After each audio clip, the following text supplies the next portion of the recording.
Abbiamo Nadia da Treviso, vai Nadia. Ciao Mirella e buongiorno alla cara Morena. Buongiorno Nadia. Ciao, perché siamo su Facebook e Va bene, ciao Nadia. No, niente, volevo farti i complimenti. Ma tesoro, grazie, grazie infinite, è tutto perché merito se vostro. saresti stata qua a Treviso avrei votata. Grazie, ma già solo il pensiero mi ho vinto un'altra volta stamattina. Complimenti tanti. Grazie. E speriamo che facciate quello che avete promesso. Io ce la metto tutta, ma grazie, arrivederci e buona giornata. Grazie Nadia, la mia felicità è che il nostro presidente è un giovane uomo di 33 anni con l'energia di un 33enne, ma la capacità politica e di mediazione e di intivedere di un uomo con molti anni di più, quindi la massima fiducia del nostro presidente. Allora io volevo raccontare perché Nadia ieri, siccome è una guerriera, nonostante sia una malata oncologica, lo dice lei, l'ha sempre detto, è stata operata nel 2025, perciò non è che sia passato molto tempo, è riuscita ad avere l'accompagnatoria per il marito. Quello che ha lottato Nadia, io ho cercato di supportarla in tutto e per tutto, naturalmente con le forze che ho, perché non è che sia così facile, però questa commissione finalmente ha capito l'importanza di aiutare queste donne che sono anche fortemente provate dalla malattia, ma che nonostante tutto cercano, ecco qua è famosa Mamma Teresa, ecco il libro perché lo leggo, ecco Nadia, che nonostante queste cure andava negli uffici, rimbalzava indietro, ritornava negli uffici, chiamava svegliaventi, diceva tutto quello che vedeva, che succedeva, finalmente sta accompagnatoria se rivada, perché non ne poteva veramente più. Carta. Allora sentiamo invece Marinella Dolci cosa chiederebbe a Morena Martini. Lei si occupa di fragilità, sa l'importanza, i numeri aumenteranno, non c'è niente da fare, i carceri sono quelli che sono, ecco serve più il carcere o serve una rieducazione diversa? No. Marinella Dolci, cosa dice? Secondo me serve una rieducazione, serve investire su dei programmi che assistano queste famiglie che si trovano sicuramente in difficoltà. Presumo, io non ho figli, per cui non sono proprio quella che può dare dei consigli, però credo che nessuno è nato genitore. Ognuno con le proprie difficoltà, per cui a volte bisogna aiutare anche questi genitori, per cui creare delle strutture secondo me che integrino i figli e anche aiutino i genitori nella crescita dei figli. Si potrebbe creare una rete tra enti tipo la nostra cooperativa o tipo enti diversi che possono dare da lavorare a questi ragazzi magari per i periodi estivi. Si potrebbe secondo me far toccare con mano e far capire che purtroppo nelle carceri ci si finisce anche se non si vuole, ci si finisce per caso, ci si finisce per stupidità, per cui secondo me anche creare anche delle interviste come è stato fatto in passato, so che a Padova sono stati fatti perché ha partecipato il mio socio, e per far capire ai ragazzi che non è uno scherzo, che giocare con la vita degli altri, ci sono delle punizioni che te la rovinano la vita per sempre, perché quando tu entri in un carcere pur un minorile e per farti passare la giornata, non avere un obiettivo, credo che sia la cosa più devastante. Ti vieni privato della tua libertà, per cui secondo me la strada giusta è quella di creare dei centri di assistenza genitori e figli e di creare anche degli incontri con delle persone che hanno avuto percorsi di questo genere di detenzione, per fargli capire che la vita dopo non puoi tornare indietro, quello che hai fatto ti sei segnato per tutta la vita.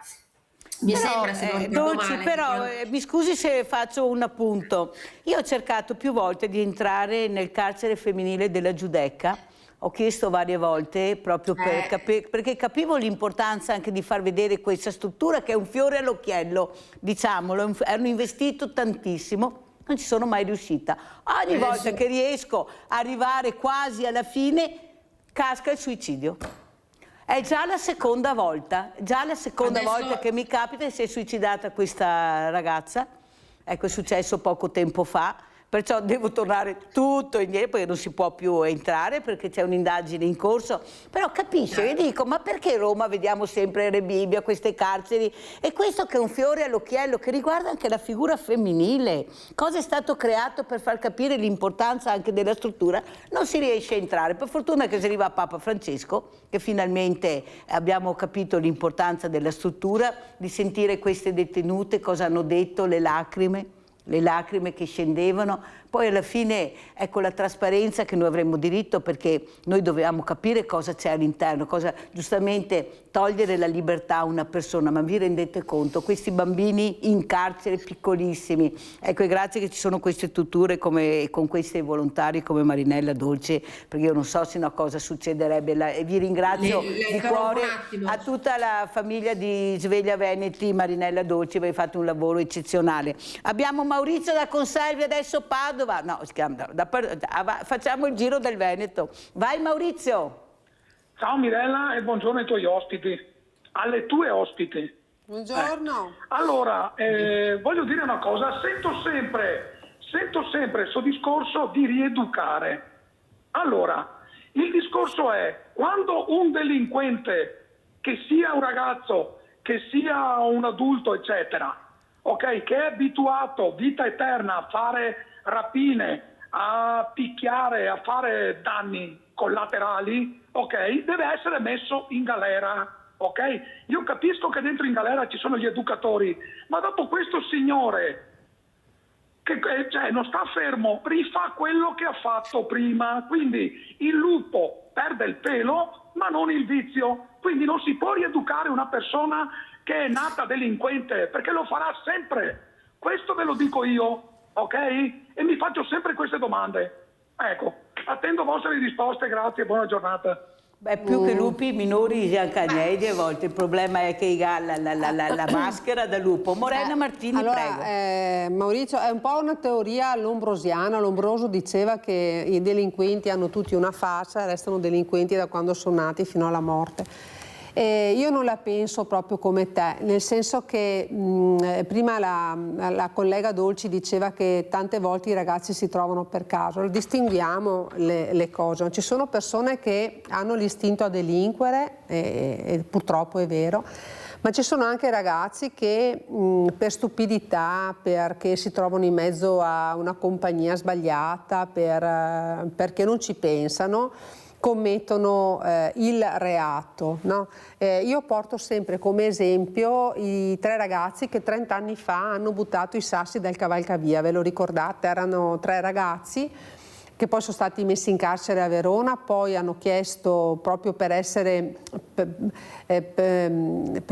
poter essere più distanti dalle famiglie, perché avevano ancora il rimorso, no, di vedere le famiglie che andavano lì a trovarli, così hanno chiesto di essere portati poi a Torino e a Torino hanno completato gli studi, si sono laureati, adesso hanno scontato la loro pena, parlo di tantissimi anni, è successo 30 anni fa, io non ero ancora mamma in quel periodo, quindi 32, e lo facevano per noia, cioè nessuno di loro ha mai pensato che buttando i sassi potevano uccidere qualcuno. Ed è assurdo se ci pensiamo adesso, ma all'epoca loro erano, non so se neodiciottenni o forse non ancora diciottenni, ecco, persone così non sono nate per delinquere, hanno fatto la cazzata del secolo, brutale, hanno assassinato una persona e hanno scontato la loro pena in un carcere che ha dato loro la possibilità di costruirsi un futuro, perché sono usciti dal carcere a 45-50 anni, hanno ancora un pezzo di vita davanti, hanno potuto studiare ed imparare un mestiere. Sicuramente questi non delinqueranno più. Poi ci sono gli altri casi, quelli che invece perpetuano il fatto di delinquere e le azioni malvagie. Allora quella è tutta un'altra partita. Nel nostro sistema, noi viviamo in Italia dove il nostro sistema carcerario è quello di rieducare, cioè di far capire a chi è in carcere che ha sbagliato. Questo è il sistema, è il sistema Italia, e questo sistema Italia costa tantissimo alla comunità, perché costa, no, alla comunità.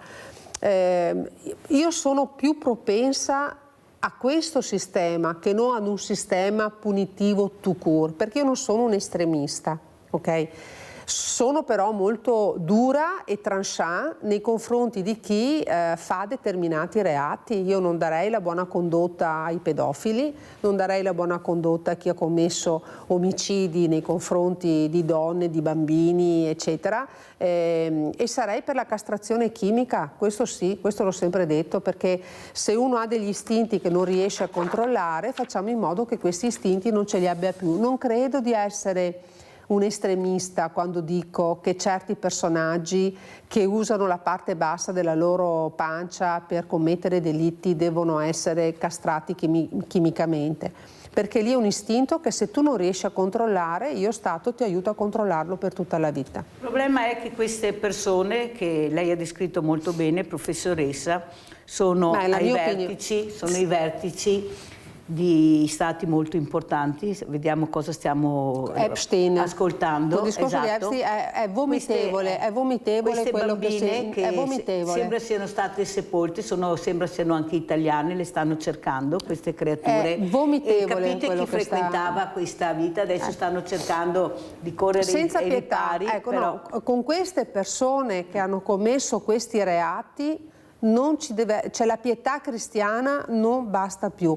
È il mio pensiero, è il pensiero proprio di Morena Martini, non di una rappresentante politica di un partito, no, è il mio pensiero. Di fronte agli abusi sui minori, alla tratta di esseri umani che esiste ancora nel mondo, ma non solo a fini sessuali, che già quello è abominevole, ma esiste la tratta dei minori per l'espianto di organi da vivo. Esiste, dopo ti darò il nome di un'associazione se vuoi invitarla che si occupa proprio di queste cose. Oppure le bambine spose a 9-10 anni, parliamone. Lì entriamo in una, ma lì entriamo, a vedere cosa sta succedendo. È una cosa ancora diversa, ancora più aberrante, ma entriamo anche in un campo culturale che è ancora più pericoloso. Allora, sapete che muoiono la prima notte di matrimonio per le sevizie che subiscono? Non faccio fatica a credere. Cosa sta succedendo nel silenzio totale di chi dovrebbe intervenire, ed è la politica ad alti livelli, invece di fare le guerre, se mettessero fine a queste cose veramente incredibili. Pensate queste bambine cosa devono sopportare, vedete 9-10 anni, muoiono la prima notte. Detto questo, sentiamo invece cosa vorrebbe chiedere Marinella Dolci alla professoressa Morena Martini, visto che ha l'opportunità di interloquire direttamente, tante cose da fare. Prego Marinella Dolci. Noi siamo disponibili se ci sono dei progetti da portare avanti, da collaborare per dare da lavorare a dei ragazzi, da fare degli incontri.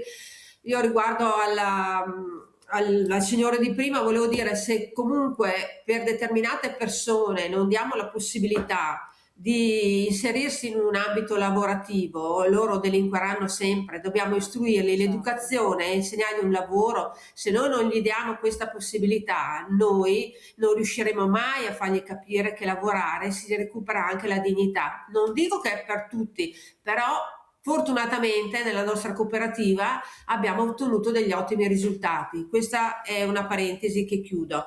E niente, che secondo me, che se ci sono dei progetti, dei bandi, che secondo me si potrebbero fare dei bandi per dei progetti per recuperare questi ragazzi, per creare delle attività o per farli lavorare durante il periodo estivo. Adesso magari siamo un po' fuori zona, però secondo me questa sarebbe la soluzione, creare una rete di enti che danno la possibilità di essere inseriti in ambiti lavorativi, e di conseguenza noi all'interno della nostra cooperativa abbiamo anche l'ufficio sociale, c'è una psicologa, per cui nel senso siamo anche attenti alle varie problematiche dei nostri dipendenti.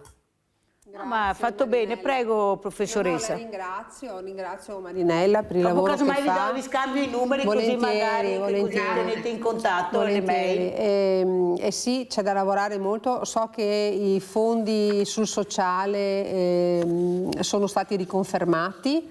anche nelle linee che attingono dai fondi sociali europei, quindi da questo punto di vista qua. Poi la mia delega è un po' particolare perché va a toccare diversi assessorati, no? Io sono delegata per la partecipazione soprattutto, no, alle politiche giovanili. Poi le politiche giovanili si declinano con il sociale, che è l'assessore Roma, con la collega Mantovan, che è dell'istruzione e della formazione, ma anche per, la cultura, no? E quindi mi devo sempre rapportare con le colleghe assessore, che poi saranno quelle che in giunta porteranno le mie istanze, mentre le politiche giovanili in generale l'assessorato lo ha tenuto il Presidente, quindi io mi rapporto con lui e lui in giunta porterà le proposte che riterrà opportune e utili. E penso che progetti ce ne siano anche di molto validi. Io penso che se aprite il cassetto della regione chissà cosa esce, ecco, perché veramente sono stati... Allora, il Presidente ha chiesto, una delle cose a cui tiene molto è il Consiglio regionale Veneto dei ragazzi, quindi riproporre il modello del nostro Consiglio regionale però ai ragazzi delle scuole superiori. Quindi io appena eletta quello mi sono concentrata, no? E quindi mi sono fatta stampare tutto quello che è stato depositato come progetti di legge, eccetera, eccetera, sui giovani, ok? Quindi io prima 15 giorni li ho passati a leggere tutto. Però con soddisfazione posso dire che è pronto il mio primo progetto di legge, che adesso vediamo come vorrà portarlo il Presidente, sulla costituzione del Consiglio regionale Veneto dei ragazzi, e quindi penso che nei prossimi mesi il Presidente potrà darne la notizia, perché quando poi si deposita il Presidente... Non più parole, ma un fatto concreto, che penso Morena, che è proprio questione di settimane. Io sono così felice che nel giro di pochi mesi concretizziamo già qualcosa che voi non avete idea, insomma. Allora, sentiamo come ci saluta, con quale saluto proprio Marinella Dolci ci dà questa mattina, ecco, lasciandoci, prego.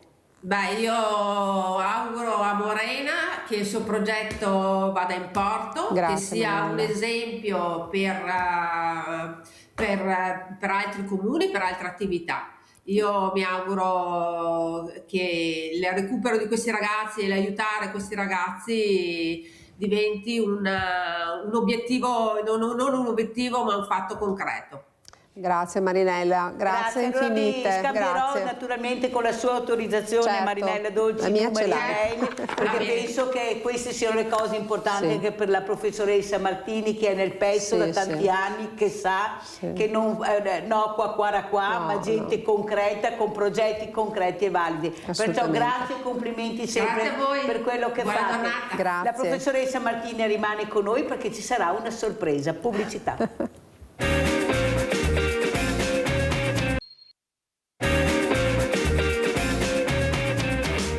Presento un altro gradito ospite, che è Franco Dani, Associazione Angeli della Notte. Pensate l'importanza di questa associazione, un'altra associazione che aiuta veramente le fragilità, queste persone che hanno bisogno di essere accompagnate anche nei percorsi anche di malattia, di percorsi veramente difficili. E ringrazio anche di essere rimasta qui la professoressa Martini, che vedremo se riusciremo a fare questa sorpresa. Mirella ci tiene tantissimo, vedremo. Allora, intanto sentiamo cosa ci racconta Franco Dani di questa meravigliosa associazione. Solo il nome, ecco, fa capire, Angeli della Notte. Allora, per chi non conosce l'associazione, cos'è e di cosa si occupa? Prego, Dani. Sono stati fondati 15 anni fa dal presidente Stefani, e dopo con la legge 117 ci siamo trasformati in ODV e ho preso io la responsabilità, avendo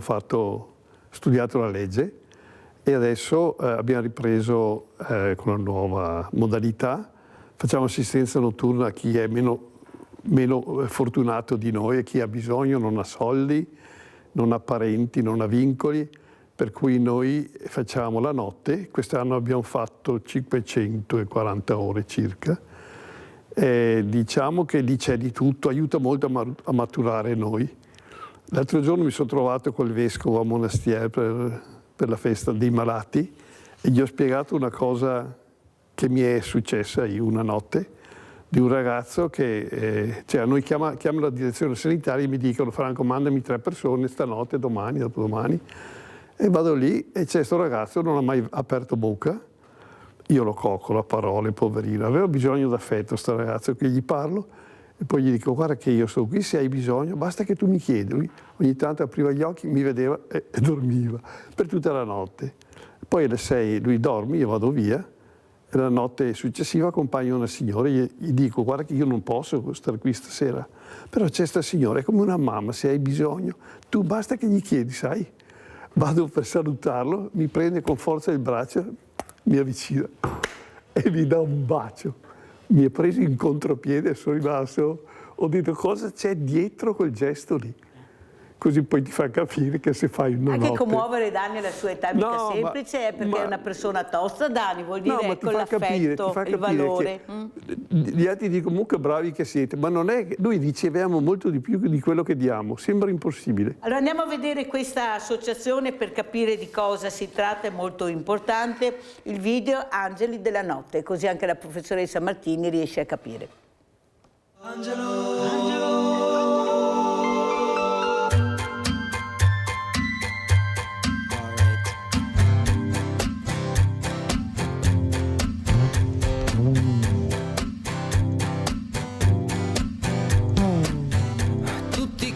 Abbiamo un angelo, angelo.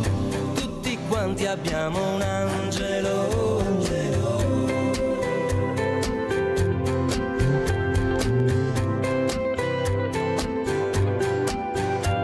Ma come non hai mai sentito angelo, angelo, cantare il tuo angelo, angelo, angelo. Ha una voce di velluto come un vento angelo, che ti scioglie dolcemente, tocchi il cielo con un dito. Tutti quanti abbiamo un angelo, angelo. Tutti quanti abbiamo un angelo, angelo. Tutti quanti abbiamo un angelo, angelo. Tutti quanti abbiamo un angelo. Ah, il profumo di un bambino, è un soffio d'ali, è un fremito in casa. Quando sei in cucina e mangi un'insalata, in silenzio lui ti ruba la marmellata. Senti un botto boom, è lui che scappa via, poi fa una corsa per poter restarti a fianco. È un respiro che accompagna il tuo respiro, quando ridi, quando piangi, quando dormi. Wow, tutti quanti abbiamo un angelo, tutti quanti abbiamo un angelo, tutti quanti abbiamo un angelo, tutti quanti abbiamo un angelo.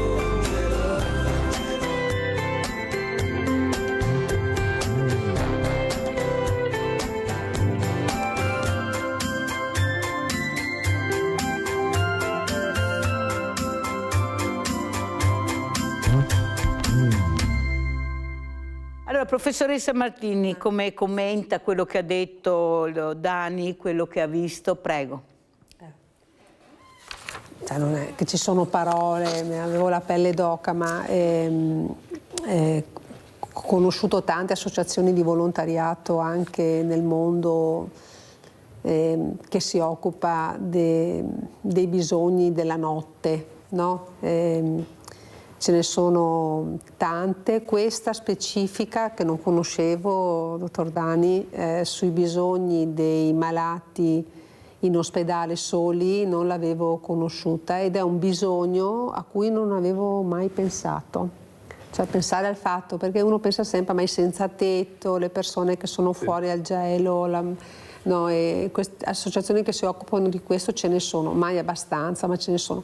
Però associazioni che si occupano del malato ospedaliero che non ha una rete familiare o sociale in grado di fargli compagnia, non l'avevo mai vista, quindi un grande grazie per l'idea che avete avuto, per il bisogno che avete intercettato e per tutto quello che fate, perché tanta roba. È vero che si riceve di più, è vero, però anche qua che cosa spinge una persona, un giovane, ad andare in ospedale una notte, a tenere la mano a una persona che non ha nessuno, Mirella, no? Che cosa lo spinge? Lo spinge l'amore per gli altri, alla fine c'è proprio il buon esempio, chissà quante magari persone stamattina vedendo questo ti contatteranno, la contatteranno dicendo voglio farlo anch'io, speriamo, no? Perché il buon esempio è contagioso. Ma è una riflessione che dobbiamo fare tutti, no? Ho 2 ore di tempo da regalare agli altri, ho una serata al mese, una notte al mese da regalare agli altri. Se la risposta è sì, contattatelo. Allora andiamo a vedere questi assistenti anziani e andiamo a sentire chi parla. Bravi. Alberto Stefani nel 2026 vuole portare negli edifici di edilizia popolare una figura stabile di assistente di comunità per aiutare gli anziani soli e i residenti fragili. Non sarebbe un infermiere o un operatore sanitario, ma qualcuno nei condomini o nei quartieri che aiuti nei piccoli problemi, che faccia rete, che intercetti situazioni di disagio. Il modello è quello giapponese o dei paesi scandinavi. Un progetto, spiega Stefani, che vuole ridurre solitudine e marginalità. Stefani parla di un welfare di prossimità per rafforzare la collaborazione tra comuni, ULSS e mondo del volontariato. Si creerà un albo di queste nuove figure e conferma che sono già 57 i comuni interessati alla nuova professionalità. Un'idea che sul piano sociale piace e intercetta un bisogno reale. In Veneto crescono gli anziani che vivono soli, spesso in alloggi popolari con fragilità che non sono solo sanitarie ma relazionali. Ma il progetto apre anche alcuni interrogativi. Il primo riguarda le risorse. Chi pagherà questi assistenti? Le famiglie? E se non hanno possibilità, con che contratti? E come il progetto verrà mantenuto nel tempo? Altro nodo, la formazione e le responsabilità. Se l'assistente dovrà anche monitorare situazioni di fragilità, sarà necessario definire ruoli, limiti e tutela professionale per evitare di creare una figura tuttofare senza strumenti adeguati. I pericoli sono evidenti quando si gestiscono masse di informazioni delicate. Stefani disegna una regione che punta su domiciliarità e prevenzione. Decisivo il confronto con comuni, ATER e ULSS per definire modalità operative e tempi di avvio. Allora, Morena Martini, questo ragazzo che ha le idee molto chiare sul percorso che vorrebbe fare. Io dico sempre, speriamo che lo lasciano lavorare, che la politica, guardate, che è subdola, non è mica così semplice come pensa. Ma soprattutto piace questa idea del fare, questa idea di intrigare, questa idea di non litigare. Ecco, basta, non voglio saperne, le polemiche non mi appartengono. Perciò il percorso è chiaro, però bisogna vedere poi alla fine, perché noi abbiamo bisogno di questi progetti che diventino realtà. Prego, professoressa.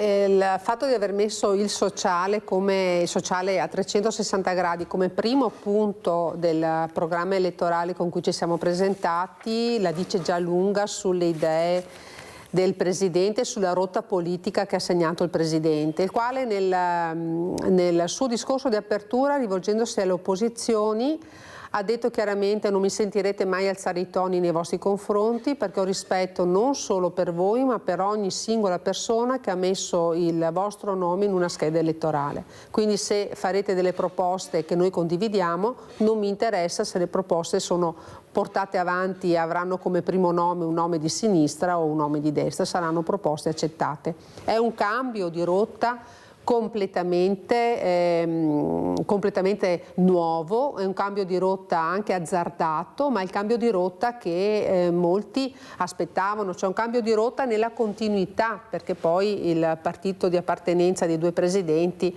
è lo stesso, ma è un cambio di visione politica, e questo forse è una cosa di cui le persone dopo avevano anche magari così bisogno. Sul discorso delle risorse, come si farà, eccetera, eccetera, riporto una frase che mi piace molto, che mi ha detto quando anch'io ho palesato dei dubbi, no, sull'applicazione di queste modalità del Consiglio regionale veneto dei ragazzi. Noi dettiamo le linee politiche, cioè i desideri che questa politica vuole per un Veneto nei prossimi 30 anni.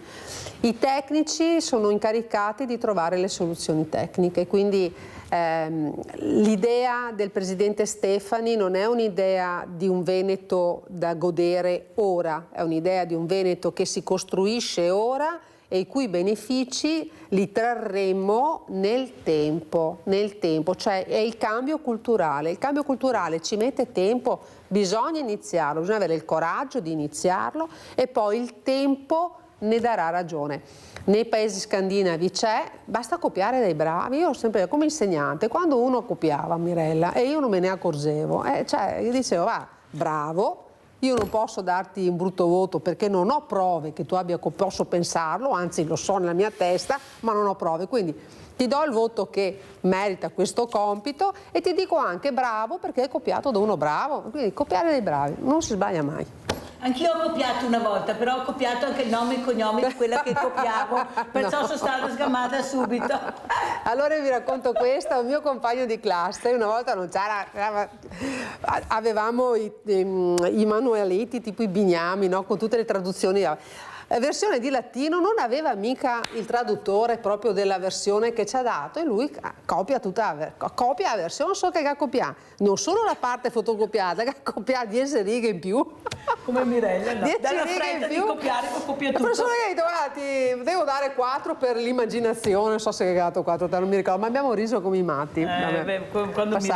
Passati 45-40. Allora Dani, avendo la professoressa 45. Morena Martini, che è anche consigliere alle politiche giovanili in regione, cosa vorrebbe chiedere? Perché io sono convinta che dobbiamo unire più la squadra tra i diversamente giovani e i giovani. Io ho avuto degli studenti, ne ho 62, cioè, anzi il premio Irigen, che è stato poi preso all'interno della provincia di Treviso, è stato consegnato in provincia di Treviso all'istituto Irigen. È stato bellissimo perché quando hanno intervistato i ragazzi premiati, Dani, lo dico anche alla professoressa Martini, se vuole rivedere anche questo servizio bellissimo, hanno detto una cosa fondamentale, perché basta lasciarli parlare sti ragazzi. Noi siamo stati bravi, ce l'abbiamo messa tutta, però dobbiamo essere accompagnati da altre persone che sono i nostri insegnanti, che ringraziamo. Capite che questi ragazzi capiscono l'importanza di fare squadre con quelli che hanno più esperienza, che possono insegnare loro di più. Noi abbiamo bisogno di essere accompagnati. Professoressa, mi sembra una frase bellissima da ascoltare. È la frase che dovrebbe essere scritta in ogni scuola, di ogni ordine, di ogni grado. Ma i ragazzi hanno bisogno di esempi, hanno bisogno di regole. Io non sono, quando ero in classe, io fino a 2 mesi fa entravo in classe tutte le mattine. Io non sono mai stata amica dei ragazzi, e non sono mai stata autoritaria, ma autorevole sì. Soprattutto i primi anni, soprattutto i primi mesi, no? I primi mesi quando non conoscevo una classe, perché loro si riconoscono nell'autorevolezza e nel rispetto. Dopodiché, a mano che passano gli anni e quando finiscono, questa autorevolezza, una volta finita la scuola, si trasforma in amicizia. Io ho ragazzi che mi invitano ai loro matrimoni, che mi chiedono di sposarli, no? Che mi scrivono quando... Ecco qua, zio Canarino, si commuove, zio Canarino, no, perché mi dedicano le loro tesi di laurea, più di una mia alunna o mio alunno mi hanno dedicato le loro tesi di laurea. Allora vuol dire che io sono stata fortunata, Mirella, nella vita, lo dico a tutti, sono stata molto fortunata perché ho potuto fare il lavoro che mi piaceva e non è da tutti, ok? A me piaceva stare con i ragazzi, ho avuto modo di insegnare, di essere docente a contratto per l'università per 10 anni, ma non era il mio mondo. Io ho sempre continuato ad andare a scuola al liceo e lo dico veramente con convinzione, perché accompagni i ragazzi, al di là di quello che tu dai dal punto di vista didattico, li accompagni in un periodo di crescita dai 14 ai 19, li raccogli che sono... Beh, adesso a 14 non proprio tanto bambini ingenui, c'è qualcuna che si sveglia di che altra, ma non importa, e li restituisce alla società, che possono scegliere chi andare a votare, cioè, no, per dirti, li lasci che hanno la patente, che possono andare a votare, che possono inserirsi nel mondo del lavoro. È l'età più bella, secondo me non sarei in grado di insegnare alle medie o alle elementari e ammiro tantissimo le colleghe delle medie elementari perché devono avere una pazienza 45.000 volte più grande di quella che abbiamo noi. Ecco. Allora, quando alla fine di un percorso dove tu sei stata autorevole, severa però hai dimostrato correttezza, hai dimostrato loro di essere una persona, hai cercato di essere corretta nel miglior modo possibile e ti arrivano a trovarti a casa o a trovarti a scuola con la tesi di laurea e leggi le parole che ti dedicano dopo anni, lì non puoi rimanere indifferente. E allora gli dici, guarda, se lo Stato non avesse più avuto soldi, io sarei andata ad insegnare lo stesso, ma lo dico, l'ho sempre detto e sempre lo dirò. Poi la mia grande passione è la politica, l'amministrazione. Quando ho dovuto lasciare le classi a dicembre, loro sapevano che ero candidato, ho detto guardate, questa volta io ci spero veramente di farcela, però sappiate che se ce la faccio in classe non entrerò più. Con una terza abbiamo pianto però ho detto guardate che arriva una supplente bravissima, non vi preoccupate, e mi dispiace per la quinta perché ce li avevo dalla prima e li avrei potuti portare alla maturità, adesso li andrò a trovare. Il contatto con i ragazzi e con la classe mi manca molto. Se avessi potuto continuare come quando ero sindaco, che facevo 3 giorni a scuola e gli altri giorni in comune, se avessi potuto continuare però l'impegno con la delega come consigliere regionale non mi permette di chiedere un part-time. Quindi... Capite che ha la passione, Morelli, non c'è niente da fare, la passione dell'ascolto, la passione dell'insegnamento, che daranno i suoi frutti anche nel ruolo che ricopre, perché sa, se la lasciano lavorare anche lei, perché qua bisogna vedere, cioè vediamo. Però la sorpresa che volevo fare non sono riuscita perché purtroppo il collegamento mi manca, però voglio fare vedere questo musical, questo spot, poi la metterò in contatto con Di Dovere perché questi ragazzi vanno ascoltati, ce l'hanno messa tutta, però hanno fatto questo musical sulle parole di Papa Francesco, quella lettera che Mirella ha, voi lo sapete perché l'ho letta, che dice di andare avanti, di continuare, e questo musical è tutto sulle parole di Papa Francesco, misericordia, merci, andiamo a vedere.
il suo perdono, il mondo non esisterebbe. Sì, il Padre tutto perdona, lui solo cancella colpe. Io sono la sua immagine. Davanti a noi si apre il cielo di un mattino nuovo.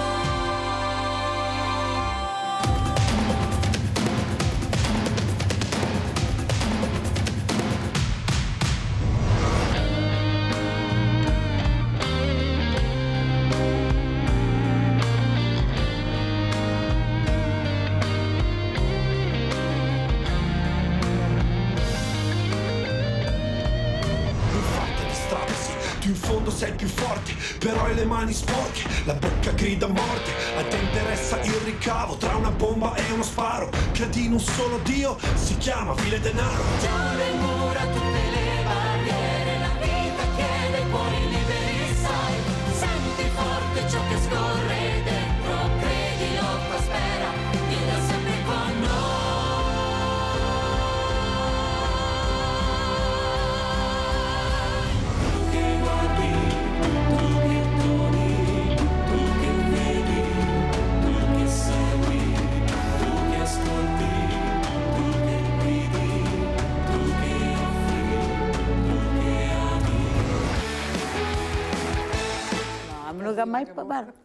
Allora si parlava con la professoressa Martini, perché io spero che lei porti avanti, ecco, questo musical fatto e voluto da Papa Francesco, anche se lui sapeva già che questi ragazzi avrebbero trovato tante difficoltà, tanti paletti, però io sono convinta che un po' alla volta ce la faremo, perché sono i buoni esempi, ecco, il buon esempio, la buona pratica, la passione, l'amore, i valori, ecco, i valori scritti, perché è un testo di Papa Francesco autorizzato, dove è nato questo spettacolo. Come ci saluta, professoressa Martini?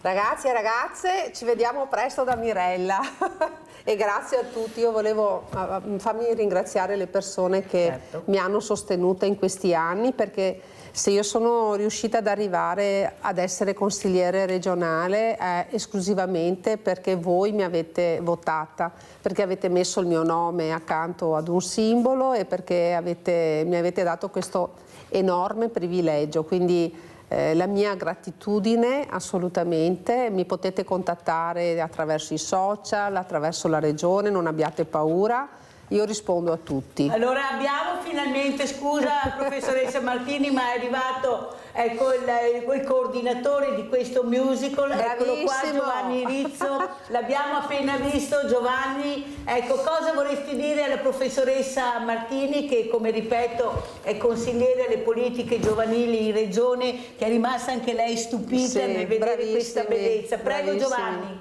Grazie. Cosa dire? Crediamo che questo lavoro abbia un significato, più significati forse, cioè non è solo il valore artistico, che pure insomma è godibile, è uno spettacolo colorato, pieno di danze, di colori, di belle voci, ma soprattutto un valore, no? Grazie. E il valore è quello che traspare e trasuda, direi, visto che fanno molto movimento sul palco i nostri ragazzi, perché portano un messaggio che devo dire serve molto. Io con Antonia siamo sempre molto stupiti dell'effetto che ha questo spettacolo alla fine, no? Troviamo la gente veramente rincuorata, no? Con una carica di ottimismo, di speranza, di sorrisi che all'inizio, quando sono entrati, non avevano. Quindi il lavoro serve a dare speranza, serve a dare una prospettiva oltre le difficoltà, serve a convincere tutti che ci si può rialzare da quello che ci succede nella vita, e tutti abbiamo più o meno esperienza, no? In questo senso.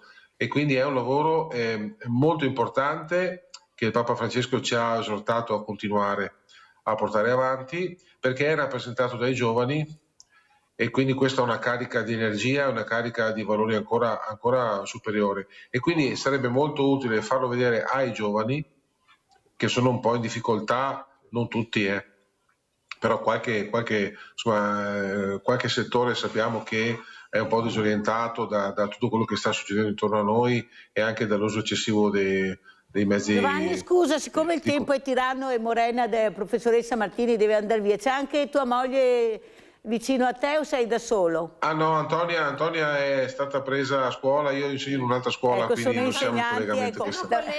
Allora, professoressa Martini, prima di andare via, cosa vuole dire a Giovanni Rizzo? Niente, Giovanni, ti do del tu, siamo colleghi, ci scambiamo i numeri di telefono e vediamo se riusciamo a creare una rete, una connessione per fare qualcosa insieme, perché come diceva Mirella, proposte ne arrivano tante, no? Tantissime meritevoli, bisogna trovare il modo di renderle fruibili con i lacci che ci sono a livello regionale, insomma burocratico, quindi da capire come possiamo fare, quali sono i passi da fare per poterlo incanalare nei vari settori, ecco. Certo. Nei vari settori. Per esempio l'esperienza fatta con Mirella riguardo l'Emporio, che a Mirella, secondo me è servito molto anche a livello sociale, perché gli empori fanno un grandissimo lavoro, ma forse non sono così conosciuti nella comunità, no? Quindi il fatto di andare a teatro, di scoprire che c'è un emporio che fa un'ora di lavoro esagerata per chi ha bisogno, è una consapevolezza sociale importante. Quindi lo spettacolo, l'arte al servizio del sociale. Poi ripeto, se sono i giovani a farla, ancora meglio. Quindi ci sono sicuramente dei collegamenti, no? Dei circuiti virtuosi che possiamo eventualmente provare ad implementare. Ecco, questo secondo me. L'importante è che io trovi le norme a cui attaccarmi per poterlo portare avanti. Ecco, certo. Tutto qua. Allora, grazie alla professoressa Martini. Giovanni, riesci a fermarti ancora un po' o devi andare via? No, mi fermo un pochino. Benissimo, allora andiamo a vedere un altro estratto, intanto che salutiamo la professoressa Martini a tutti. di Mersi 1 e poi sentiamo cosa ne pensa anche Dani. Andiamo a vedere Mersi 1 e ringraziamo la professoressa Martini di essere stata con noi. Grazie mille, grazie da parte mia.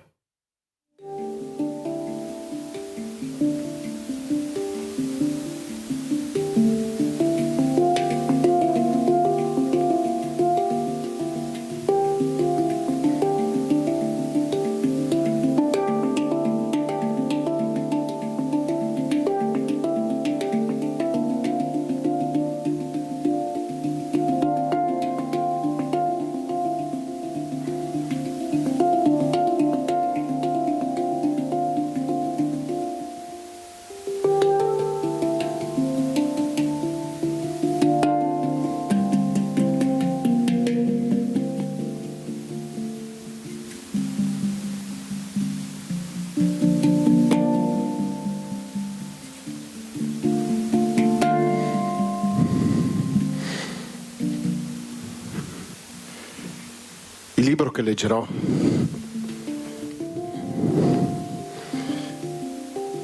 è come un sorso d'acqua.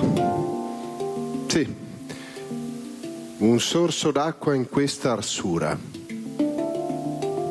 Arsura, un'anima priva di sentimenti, di emozioni, di speranze. Il nome di Dio è misericordia, un nome pieno, apparentemente difficile. E questo libro nasce come un fiore che sboccia e apre i suoi petali verso la luce.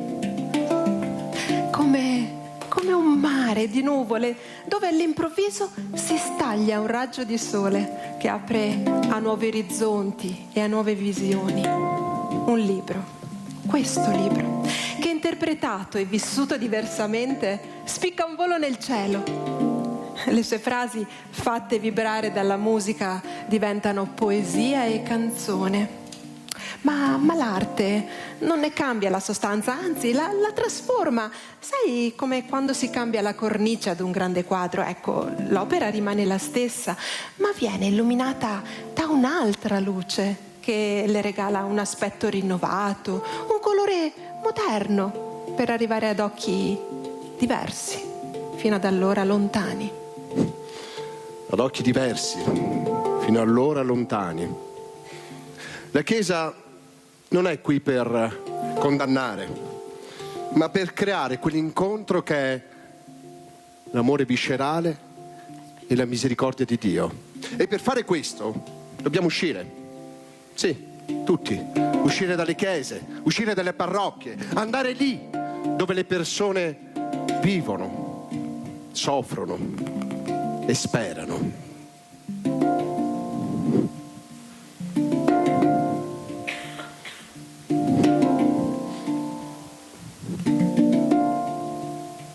Allora, Franco Danni, questo spettacolo, questo musical, come lo ha visto? Ecco, con quali occhi l'ha visto in parte, quello che siamo riusciti a far vedere, portare anche questi musical nelle residenze dei diversamente giovani.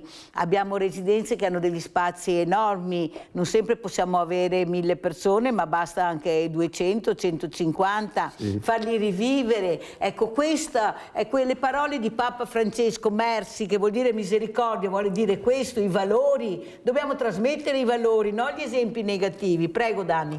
Leggevo, bisogna portare a conoscenza degli altri, soprattutto nelle case per anziani, perché io sto seguendo sto campo da tempo e la solitudine è l'origine della demenza senile, è il veleno, mi ero preso un appunto. La solitudine non voluta è veleno per l'organismo e la mente, per cui se noi cominciamo a coinvolgere sta gente, fargli vedere che c'è una vita possibile, più bella, far vedere le cose belle della vita, no sempre le notizie che quando hai finito di guardarle ti metti a piangere. Bisogna lasciare da parte gli aspetti negativi e gioire di queste cose qui.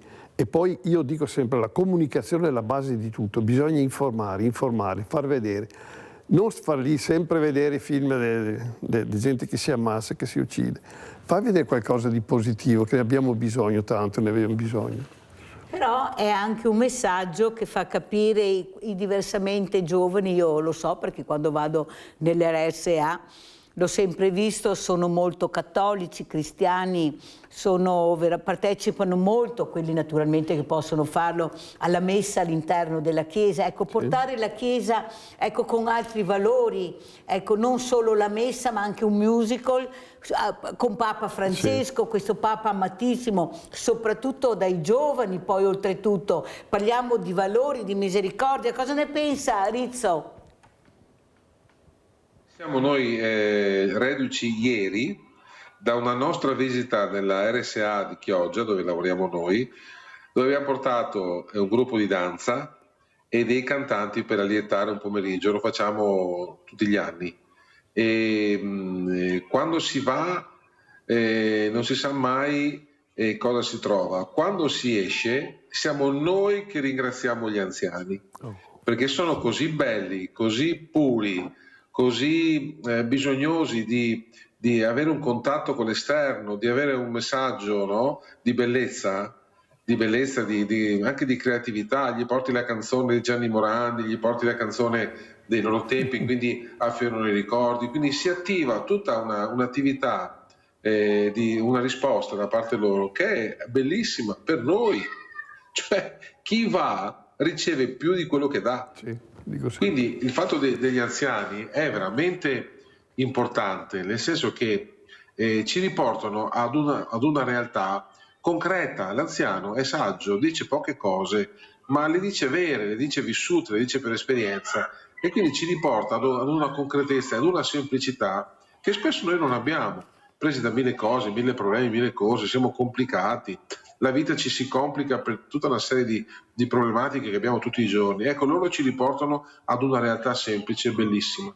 E quindi andare nelle case di riposo a fare delle attività qualsiasi tipo, che siano teatrali, musicali, eccetera, è un'esperienza meravigliosa, molto bella. Sentiamo cosa ne pensa Franco Danni, capovolgere. Io cito sempre il professor Gerosa, dobbiamo girare la piramide, sono ancora vivi, abbiamo centenari, avete sentito, che suonano il pianoforte, che dipingono, certo. Avete sentito, non abbiamo più l'ottantenne di una volta, l'ottantenne è un sessantenne, il sessantenne è un quarantenne, cioè abbiamo capovolto tutto. Sì. Si può vivere, il professor Galatini ha detto che se tieni bene il tuo corpo, che è la tua macchina, la macchina può arrivare a 120 anni, Avete capito? Basta trattarla bene. È importante capire che se tu tratti bene questo corpo, il corpo risponde, ti fa andare avanti. Prego.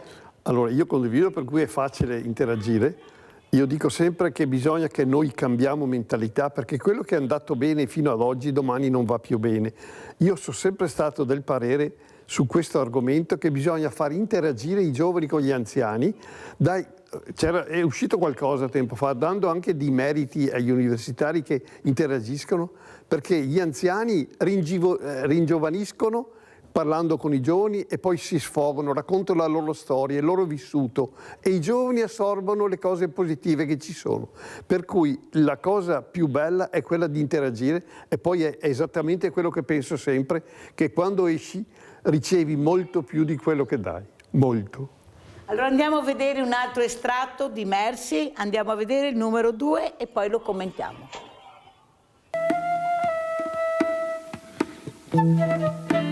Elisa? Qualcuno di voi ha visto Elisa? Nico, Lorenzo? Elisa ed Erika, non l'avete vista? Non era qui? No. Elisa? Lì, la regia l'Elisa per caso? No, non c'è regia. Sono qua, ecco, Diego. Guarda che ti cerco, che sto a tutti. Senti, ti devo parlare urgentemente, vieni qua. Io mi ricordo quella... ce l'ho proprio qua. Non mi esce qua, proprio nella mente. Nella mente, sì, nel cervello, qui. Mi ricordo... Di cosa? Ricordo di quella... di quella signora, no? Ah, sì, ricordi, no? Quella donnina minuta, tutta vestita di nero, come quelle donne che si vedono nel Sud Italia o in Galizia, in Portogallo. Col fazzoletto, sì. E difatti io mi sono rivolto a lei chiamandola abuela, che vuol dire nonna. Mi scusi, lei signora vuole confessarsi? Sì. Ma lei non ha peccato? Tutti abbiamo peccato. Ma il Signore forse non li perdona? E il Signore perdona tutto. E come lo sa lei? Se il Signore non perdonasse tutto, il mondo non esisterebbe. Ecco, questo è l'esempio della fede dei semplici, che hanno la scienza infusa anche se non hanno mai studiato teologia. Hanno un'anima grande e bella. E quella della nostra nonnina era così grande, così bella, che qualcuno avrebbe voluto portargliela via.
Il grande prete non ha tempo per te, io ti offro quel che tu cerchi, la mia attenzione tutta per te. Nel dubbio, di certo vuoi, io sono venuta per te. Smettila, l'anima mia, non riuscirai a portartela via.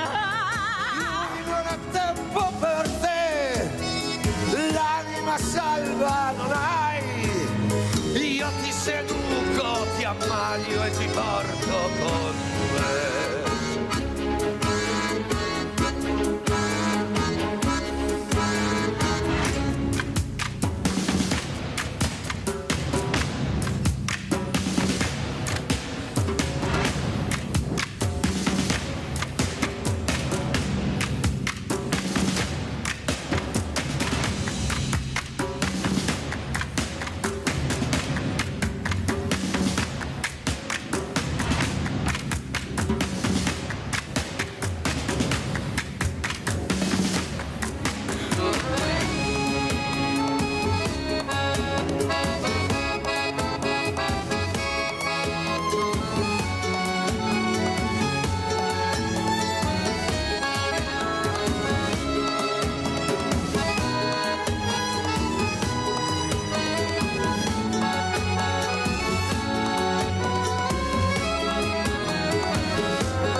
conforto, perché l'abbraccio d'amore di pace, quel dono che sempre lui mi fa.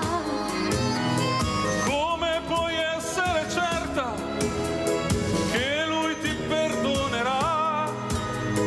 Sa cosa credo, sicura io sono, perché senza suo perdono il mondo non esisterebbe, senza suo perdono il mondo non esisterebbe, senza suo perdono il mondo non esisterebbe.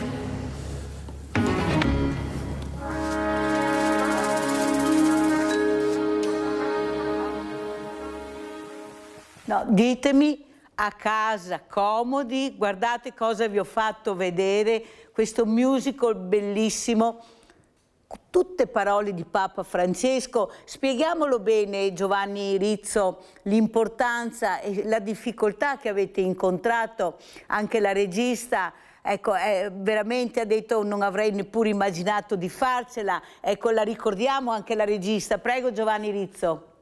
Sì, la regista è Antonia Varagnolo, che ha scritto anche parte dei testi, elaborando un po' ovviamente le dichiarazioni che Papa Francesco ha rilasciato ad Andrea Tornielli in questo libricino che è Il nome di Dio è misericordia, da cui è liberamente tratto il musical. Le difficoltà sono di rendere teatrale, bello, visibile e comunicativo un pensiero di Papa Francesco che lui lo esprimeva in maniera molto semplice, no? Arrivava a tutto in maniera immediata, ma è un pensiero di una profondità assoluta. In questo caso questo brano esprime, così parla un po' del perdono, no? Quanto è difficile perdonare?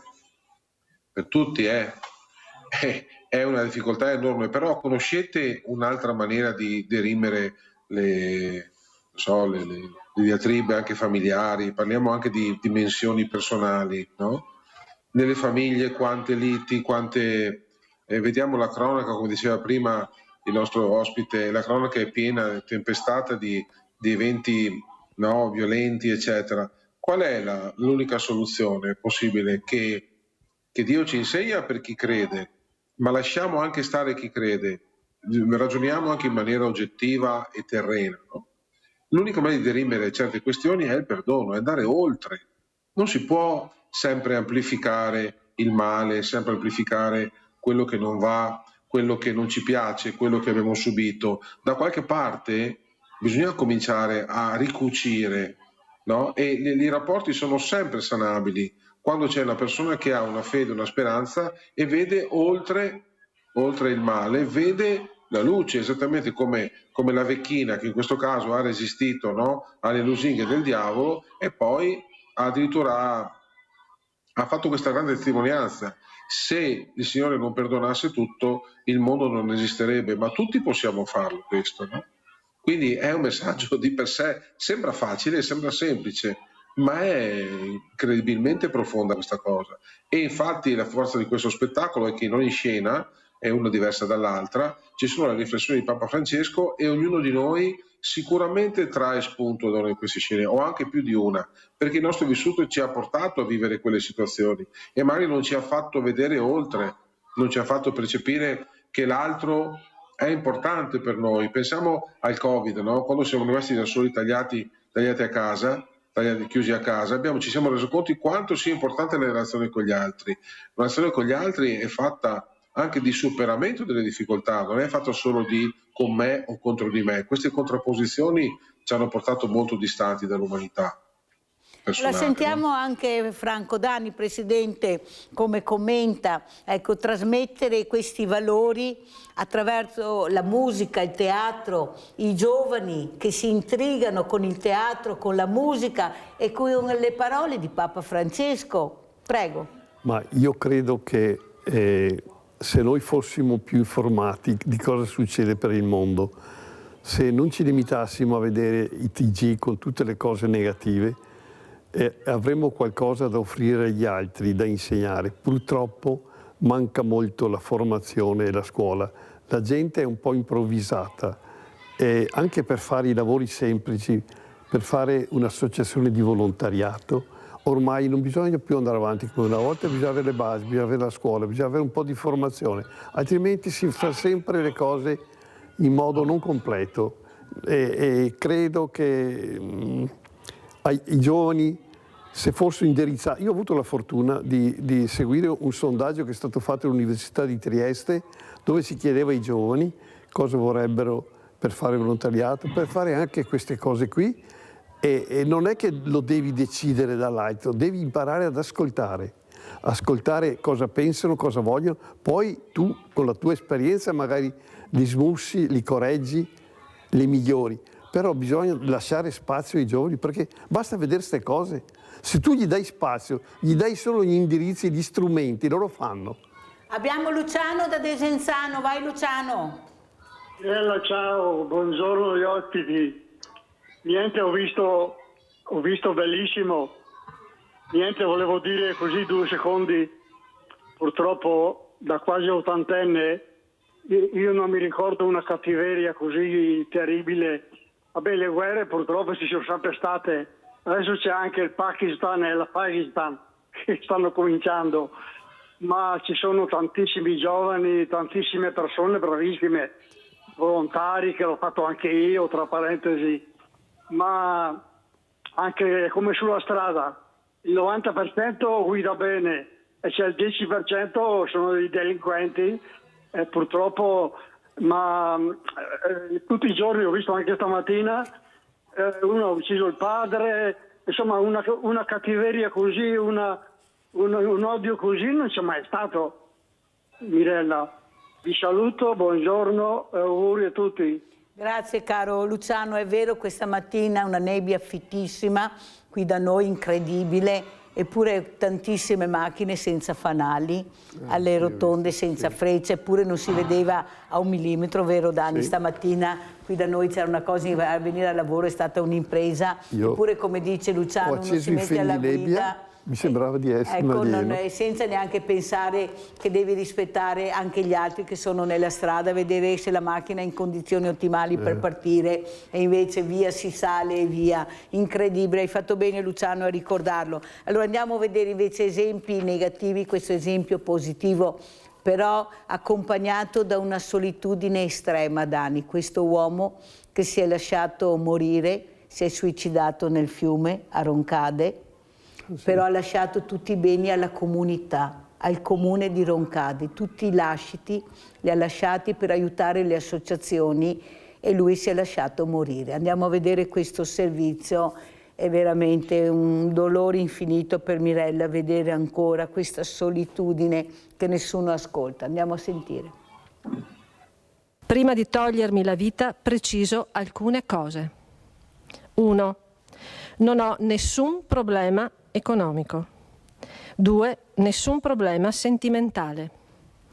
L'atto che mi appresto a compiere è semplicemente dovuto al fatto che non mi ritrovo più nel mondo di oggi, pertanto non ho più alcun interesse a vivere. È una lettera a cuore aperto quella che Vittorio Varniera ha scritto al comune di Roncade prima di togliersi la vita, a quella comunità a cui ha lasciato buona parte dei suoi beni, 600.000 euro tra appartamenti e contanti, risparmi di un'esistenza sempre condotta con estrema dignità e quasi in disparte. Vittorio era una persona distinta, era una persona per bene, sempre pronta con il saluto, una persona anche un po' riservata, sì, ma nulla che lasciava presagire a un gesto simile. Il corpo del 75enne venne ritrovato il 4 settembre 2025 nelle acque scure del Musestre, a ridosso della Treviso Mare, alimentando anche un giallo. Per oltre 48 ore, infatti, quel cadavere restò senza un nome. In un primo momento non si escluse nemmeno una morte violenta, eppure l'incidente. Poi la verità affidata a 3 pagine scritte fitte, lucide, taglienti, lette nell'ultimo consiglio comunale e trovate nel suo appartamento di via Daria Biancade, una casa divenuta nel tempo quasi una gabbia con il passato che soverchia ogni afflato di futuro. Il mio problema è che non voglio frequentare ambulatori, ospedali, strutture sanitarie, case di riposo ed altro. Ne ho viste troppe nella mia vita, assistendo i miei familiari e altre persone. Altra cosa importante è che non voglio essere di peso a nessuno. Anzi, Chiedo umilmente scusa a tutte le persone che verranno coinvolte nel mio caso. Comunque c'è denaro sufficiente per pagare qualsiasi spesa. Si augura un mondo migliore, Vittorio, in questo momento in cui sta letteralmente impazzendo. Questa è l'espressione usata nel suo congedo. Dei 600.000 euro, oltre 300 andranno alle associazioni benefiche del territorio e a quelli che sono stati indicati come centri per la lotta contro le malattie, con il comune ora chiamato a sciogliere dei nodi burocratici in una storia che di burocratico ha davvero ben poco. È un gesto che ha destato grande impressione in tutta la comunità, ma deve farci anche riflettere, deve farci anche preoccupare come amministrazione, perché capiamo che ci sono tante fragilità che molte volte non si riescono a capire e a interpretare. Allora Giovanni Rizzo, so che ci deve lasciare, ecco con quale messaggio, con quali parole, dopo aver sentito anche questo servizio, vorrei salutare Vittorio se ci ascolta. Ciao Vittorio, chapeau per quello che hai lasciato alla comunità, soprattutto hai pensato alla comunità e per questi valori che avevi dentro di te che nessuno aveva capito. Ciao Vittorio. Prego Giovanni Rizzo. Ecco, questo caso così che ha fatto clamore, no? Ci insegna molte cose. Intanto, come si diceva prima, che la solitudine è veramente devastante. Si parla di anziani, ma io direi di parlare anche di giovani. La solitudine non colpisce solo gli anziani, colpisce tutti, specialmente adesso che siamo tutti quanti dietro uno schermo, dietro un telefonino che dovrebbe connetterci col mondo, in realtà ci lascia semplicemente più soli, perché diamo al telefonino il ruolo di comunicazione che invece dovremmo avere noi a livello umano. Per cui la solitudine crea delle ferite enormi e purtroppo la mancanza di un confidente, di qualcuno con cui parlare a volte ci fa ingigantire i problemi.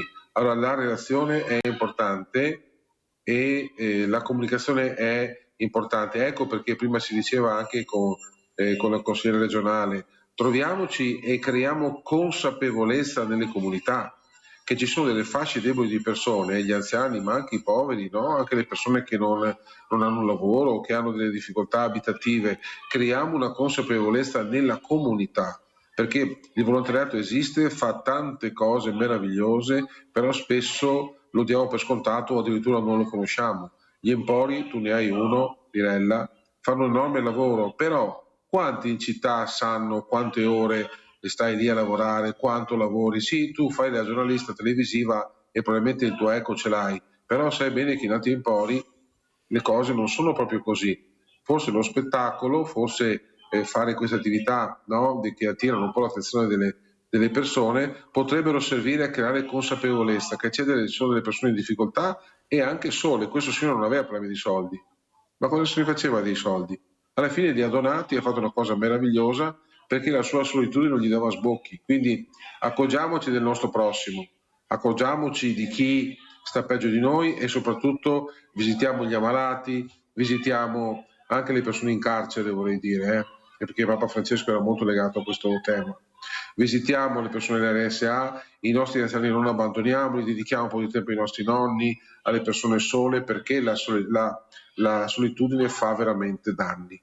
Ecco. Questo vorrei dire. Grazie, saluto te, saluto i tuoi ospiti, mi spiace ma devo andare, io ti ringrazio Mirella sempre per lo spazio che ci dai, spero che ci potremo rendere utile per qualsiasi iniziativa riterrai opportuna. Grazie Giovanni Rizzo, infatti la mia visibilità la metto anche a favore di tutte le associazioni che io ospito, Dani lo sa, io cerco di ospitare tutti e di dare voce a quelli che non ce l'hanno, perché questo è il mio ruolo anche con la visibilità che ho e che posso fare, perciò ringrazio veramente tutto il mondo, mi ha dato l'occasione Rizzo del mondo del volontariato, che se non ci fosse veramente dovremmo inventarlo, anche se adesso ci stanno penalizzando forte. Grazie Giovanni Rizzo, grazie a voi, buona Franco continuazione. Danni rimane con noi, pubblicità.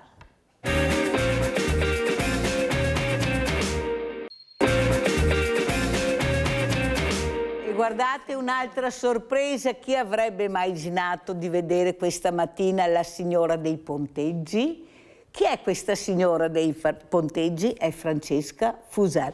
che presentiamo. Intanto grazie Francesca di essere qui, è importante per noi capire anche la figura femminile, quanta strada sta facendo, anche se dobbiamo molto sgomitare, questo lo dico io, ma se hai bene in mente l'obiettivo ce la fai.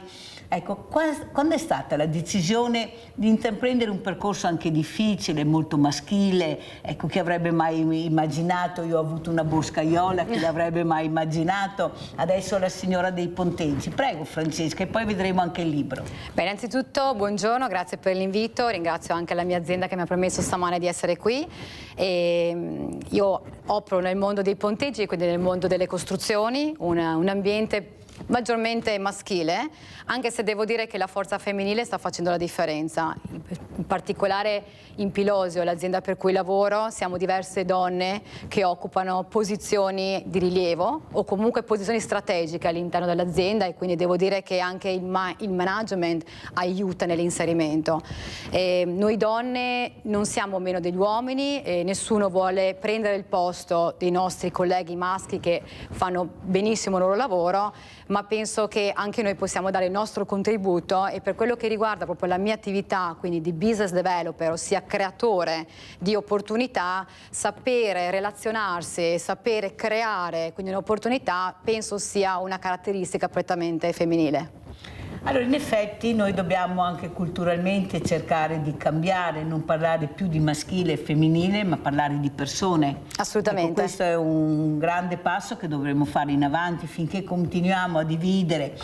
Quando ci sono l'8 marzo sentiamo le donne, no, bisogna ascoltare gli uomini, no, le donne. Noi abbiamo già dato abbastanza, sono loro da anni che dovrebbero darci delle risposte, perché forse non hanno mica ancora capito come gira il mondo, che se non ci fosse la donna loro non ci sarebbero neppure. Il rispetto, il valore del rispetto di questa figura femminile che ancora oggi non vediamo. Noi abbiamo ancora gli stipendi diversi, siamo nel 2026, le donne in politica sono pochissime, è inutile che ce la raccontano, le quote rosa sì, ma per fortuna, perché sennò non saremmo neanche là. Qualcuno ha capito, ma cos'è che non capite? Scusa Dani, parlo in generale, no, naturalmente, senza togliere che ci sono dei bravi mariti, dei bravi uomini, dei bravi... Ma cos'è che non capite? È semplice, c'è l'ego dell'uomo che pensa di essere.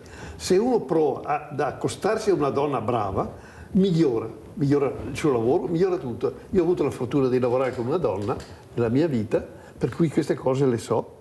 E per esempio, ci sono paesi, io sono stato molto in Nigeria, in Camerun, dove donne proprio lì non ci sono, però qua da noi, se ci fossero più donne che supportano gli uomini, i quali devono però accettare di essere consigliati, no comandati, credo che le cose andrebbero meglio. Sentiamo come commenta le parole di Dani Francesca Fusari. Beh, innanzitutto sono belle le sue parole, penso che la donna e l'uomo si complementino, e io non sono una femminista, sono dell'idea che la vera discriminante oggi tra uomo e donna sia la capacità, la voglia di fare, la volontà, la determinazione. Penso anche che ci sia una cultura un po' da cambiare e anche una politica un po' da cambiare, no? Parlo a livello di donne nel mondo del lavoro e non solo. Oggi le famiglie, quindi una donna che decide comunque di creare una famiglia insieme al proprio compagno, le famiglie spesso non sono aiutate a livello anche governativo, o comunque una politica un po' inesistente nei primi anni.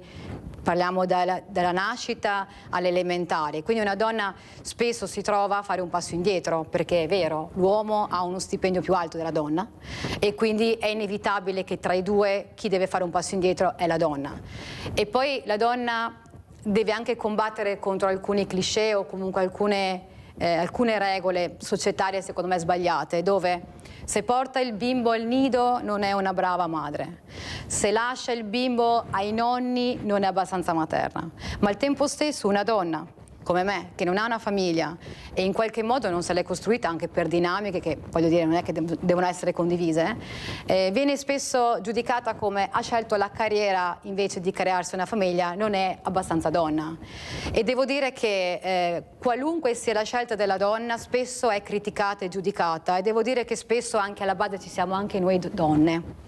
E quindi io invito veramente le donne, colleghe, che poi colleghe non si intende colleghe d'azienda, ma colleghe nel senso lato, a darsi una la mano con l'altra, imparare a fare team, che è quello che invece gli uomini sono più bravi, sono più sportivi su questo, e creare e dare una sedia in più a una donna. Se posso anche un'ultima riflessione, quindi non è solo una questione culturale, è anche una questione politica, ma c'è anche un altro punto che vorrei sottolineare. Spesso quando un uomo parla di soldi è determinato, quando lo fa una donna è ambiziosa, chissà che idee ha, ecco.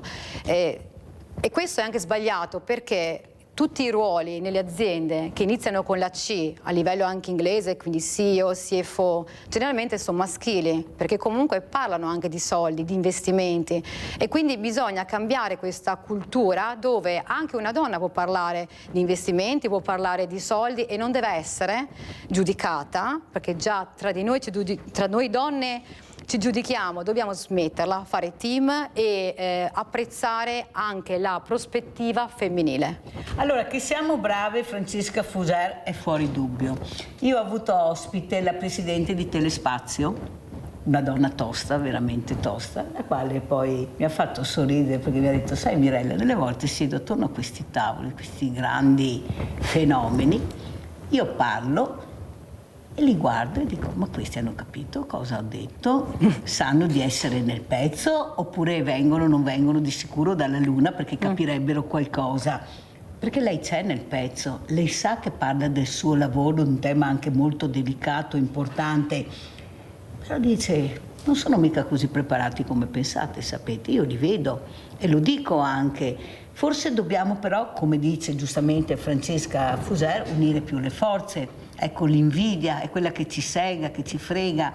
Noi invece di aiutare, freghiamo. Quando vediamo che una è più brava di noi, track, perché funziona così. Invece la squadra va fatta e se una è brava dobbiamo supportarla. Ecco, questo libro, Il coraggio di provarci, lo facciamo vedere. Eccolo qua, questo libro, adesso lo inquadreranno, che fa capire l'importanza. Io ci provo, ma tu aiutami, però intanto compra il libro e leggilo così capisci chi sono. Prego. In realtà, Mirella, se posso, il libro Il coraggio di provarci è la biografia di Cristina Scocchia.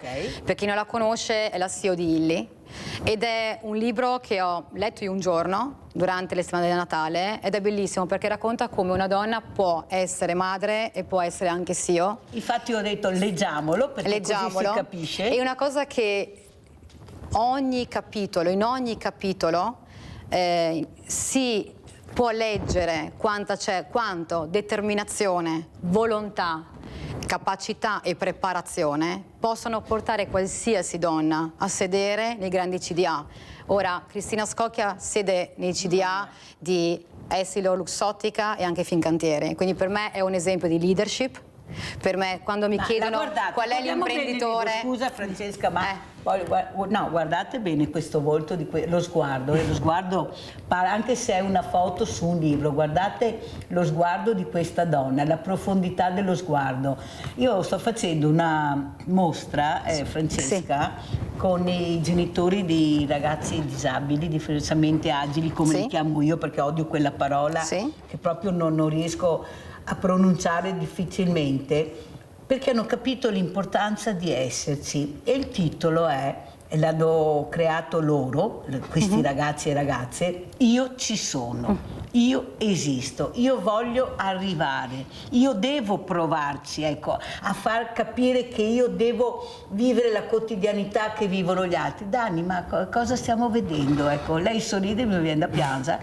Cioè, come gira? Cioè, questi ragazzi con i genitori, ancora una volta, ecco qua le mamme, ho anche dei papà, ma soprattutto le mamme in prima linea per far capire che questa creatura c'è, che esiste, che vuole vivere una quotidianità come tutti gli altri, muovendosi in maniera diversa. Io li chiamo diversamente agili perché si muovono, ma sono persone. Cos'è che non riusciamo? Ecco, lei ha i capelli bianchi, cioè culturalmente non ci siamo ancora. Io a volte sembra che voglia dare ragione a tutti, però sto vivendo una vita che è questa, dove mio figlio e mia nuora vivono esattamente allo stesso livello.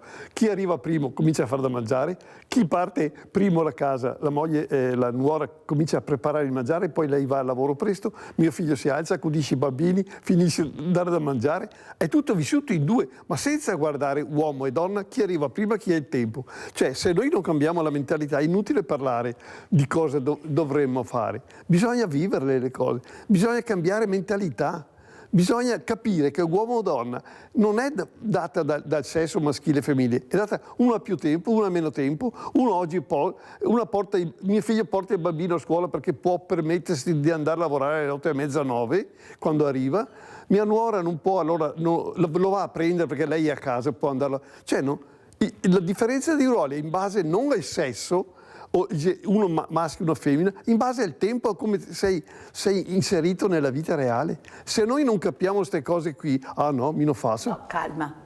Io Se voi a casa non mia capite, mi metto noi a l'abbiamo pulire. capita. Io a casa calma, mia Dani, mi voi metto... dovete parlarvi. Voi dovete essere, l'8 marzo dovete essere voi, non dobbiamo essere sempre noi. Noi abbiamo già dato il massimo e non vediamo Non i c'è più risultati. sordo. Basta vedere i femminicidi. Francesca, vuol dire che non ci... Parlo in generale, non Dani, perché io penso che quella persona che ha sposato Dani, ecco, e vedete il figlio, o la figlia, non so, ma i frutti poi si vedono. Il problema è che non è così, non è... Francesca, cosa diciamo? Grazie poi a queste donne. Beh, già voglio dire, decidere di fare del volontariato è sicuramente un gesto eroico e quindi già definisce un po' la persona, no?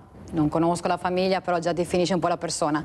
Circa l'argomento precedente, io penso che la diversità, se così si può definire, anch'io ce l'ho in famiglia, devo dire che è un valore aggiunto. Non è assolutamente qualcosa che toglie, anzi dovrebbe motivare ancora di più a chi invece è performante, a chi ogni giorno ha la capacità di poter dimostrare, parlare, di darsi da fare, è una spinta in più, non è qualcosa che trattiene. Semmai io, non so, volendo pensare anche alla mia esperienza o quello che sarà nel futuro, vorrei tanto che le leadership diventassero sempre più inclusive, perché se si vuole fare la differenza bisogna essere diversi.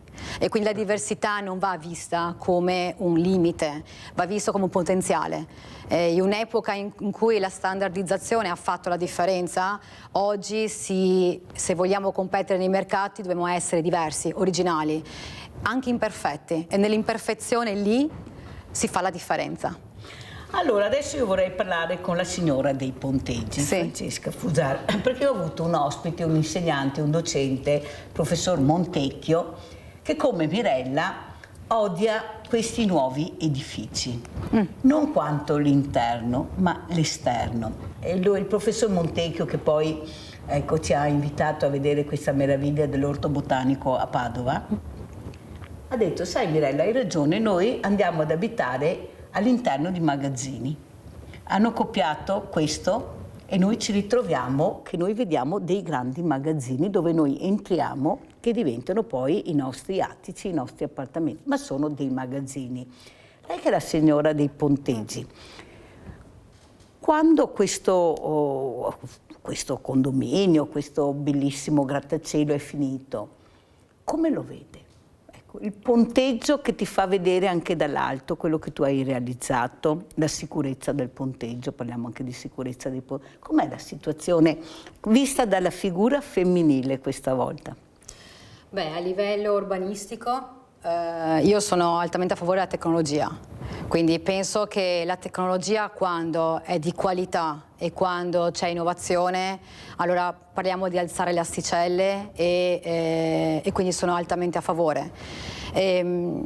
Io penso specialmente per quello che riguarda i ponteggi che oggi una non vada meno dell'altra, quindi per me rappresentare anche il Made in Italy significa qualità, e qualità non è una parola astratta, la qualità è un ecosistema all'interno di un'azienda, è presente in ogni dipartimento, dall'acquisizione della materia prima alla produzione, all'evasione dell'ordine, ma Made in Italy vuol dire anche innovazione, creatività, tecnologia, ingegneria, architettura, e sono altamente a favore, perché se si vuole poi competere su scala globale per non rimanere indietro, bisogna darsi i giusti titoli, i giusti onori, bisogna rischiare, però sempre, ripeto, con sicurezza, con qualità e con rispetto agli enti, al territorio locale. Non è che noi abbiamo un territorio bellissimo che è l'Italia, che tutti ci invidiano, però con una conformazione geologica molto delicata, molto fragile. Non è che forse dobbiamo ricordarci che siamo nati come borghi, come centri storici, con una fragilità incredibile. Non è che possiamo sempre copiare dall'America o dalla Cina, dal Giappone, quello che veramente qui magari non possiamo fare per il territorio, l'armonia. Ecco, l'armonia. Cos'è l'armonia vista da Francesca Fusaro? Beh, l'armonia è un rispetto del passato, però anche un rispetto del futuro. E io penso che comunque in Italia ci sia una grandissima attenzione verso il restauro, ci sia comunque un'altissima attenzione verso la conservazione dei beni. L'Italia è vista come bel paese e ogni volta che ho il piacere di poter sconfinare, di viaggiare, ricordo anche i miei amici quanto noi non dobbiamo essere esterofili, ma dobbiamo apprezzare le nostre origini, cercando di copiare il meglio, non copiando il peggio. Quindi, ma penso che comunque l'Italia abbia un bellissimo equilibrio tra la bellezza, tra la conservazione, tra il progresso. È una questione di equilibrio e penso che comunque stiamo facendo bene.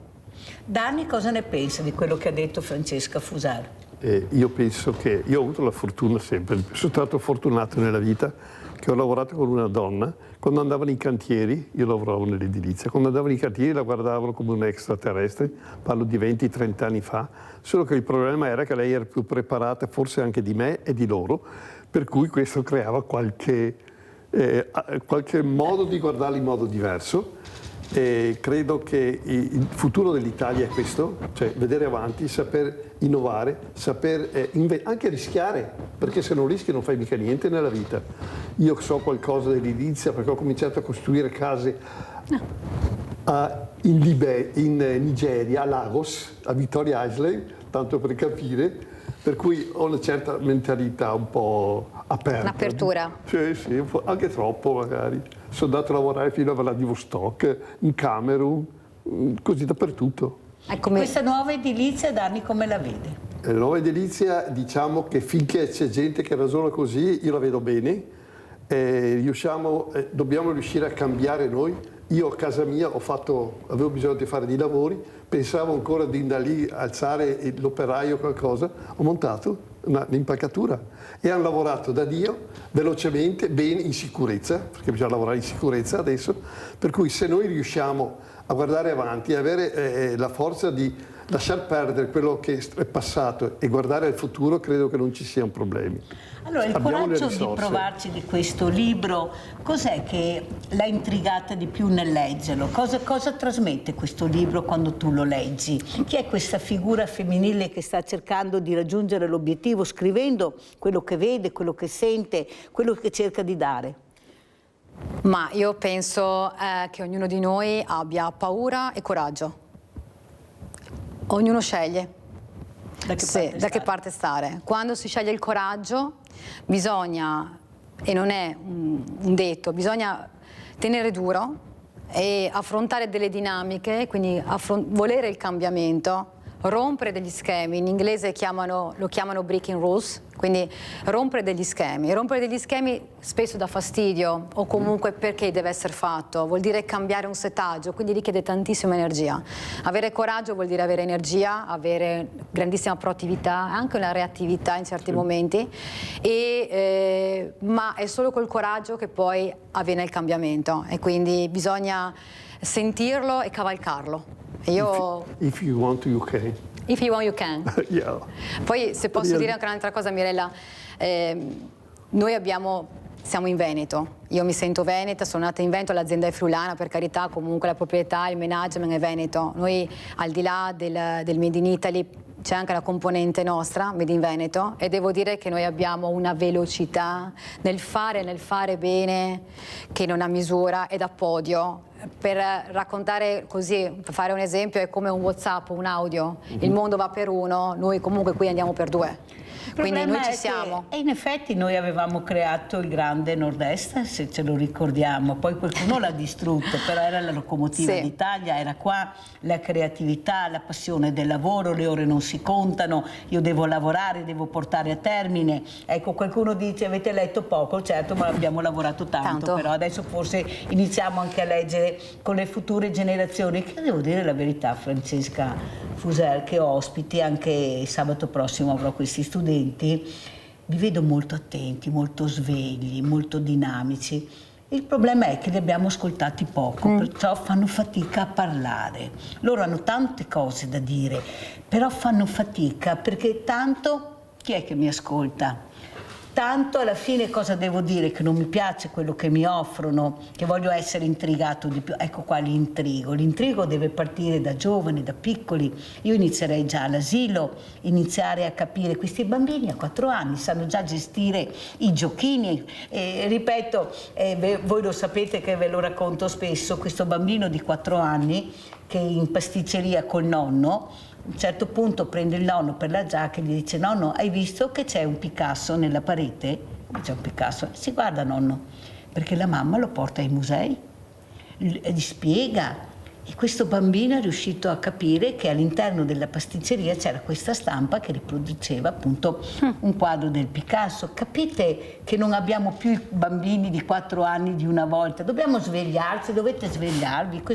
Avete sentito, noi stiamo correndo, i ragazzi volano. I ragazzi, parlo tutti e due, anche le ragazze stanno imitando anche questi esempi sbagliati. No, guardate che siamo anche noi bravi a picchiarci, attenzione, cerchiamo invece di far uscire questa rabbia, questa energia che hanno incredibile, ma non si muovono più. Ecco, forse dobbiamo intrigarli anche con la cultura, col lavoro, con i libri, col teatro, con la musica. Prego.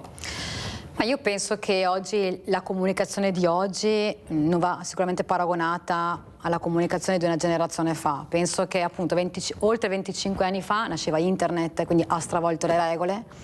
Oggi i giovani forse non parlano pubblicamente, ma parlano con altre modalità, scrivono, chattano, interagiscono con altre forme, le 2 spunte, una spunta, ha letto, ha visto il messaggio, c'è un'altra comunicazione che è diversa rispetto all'orale.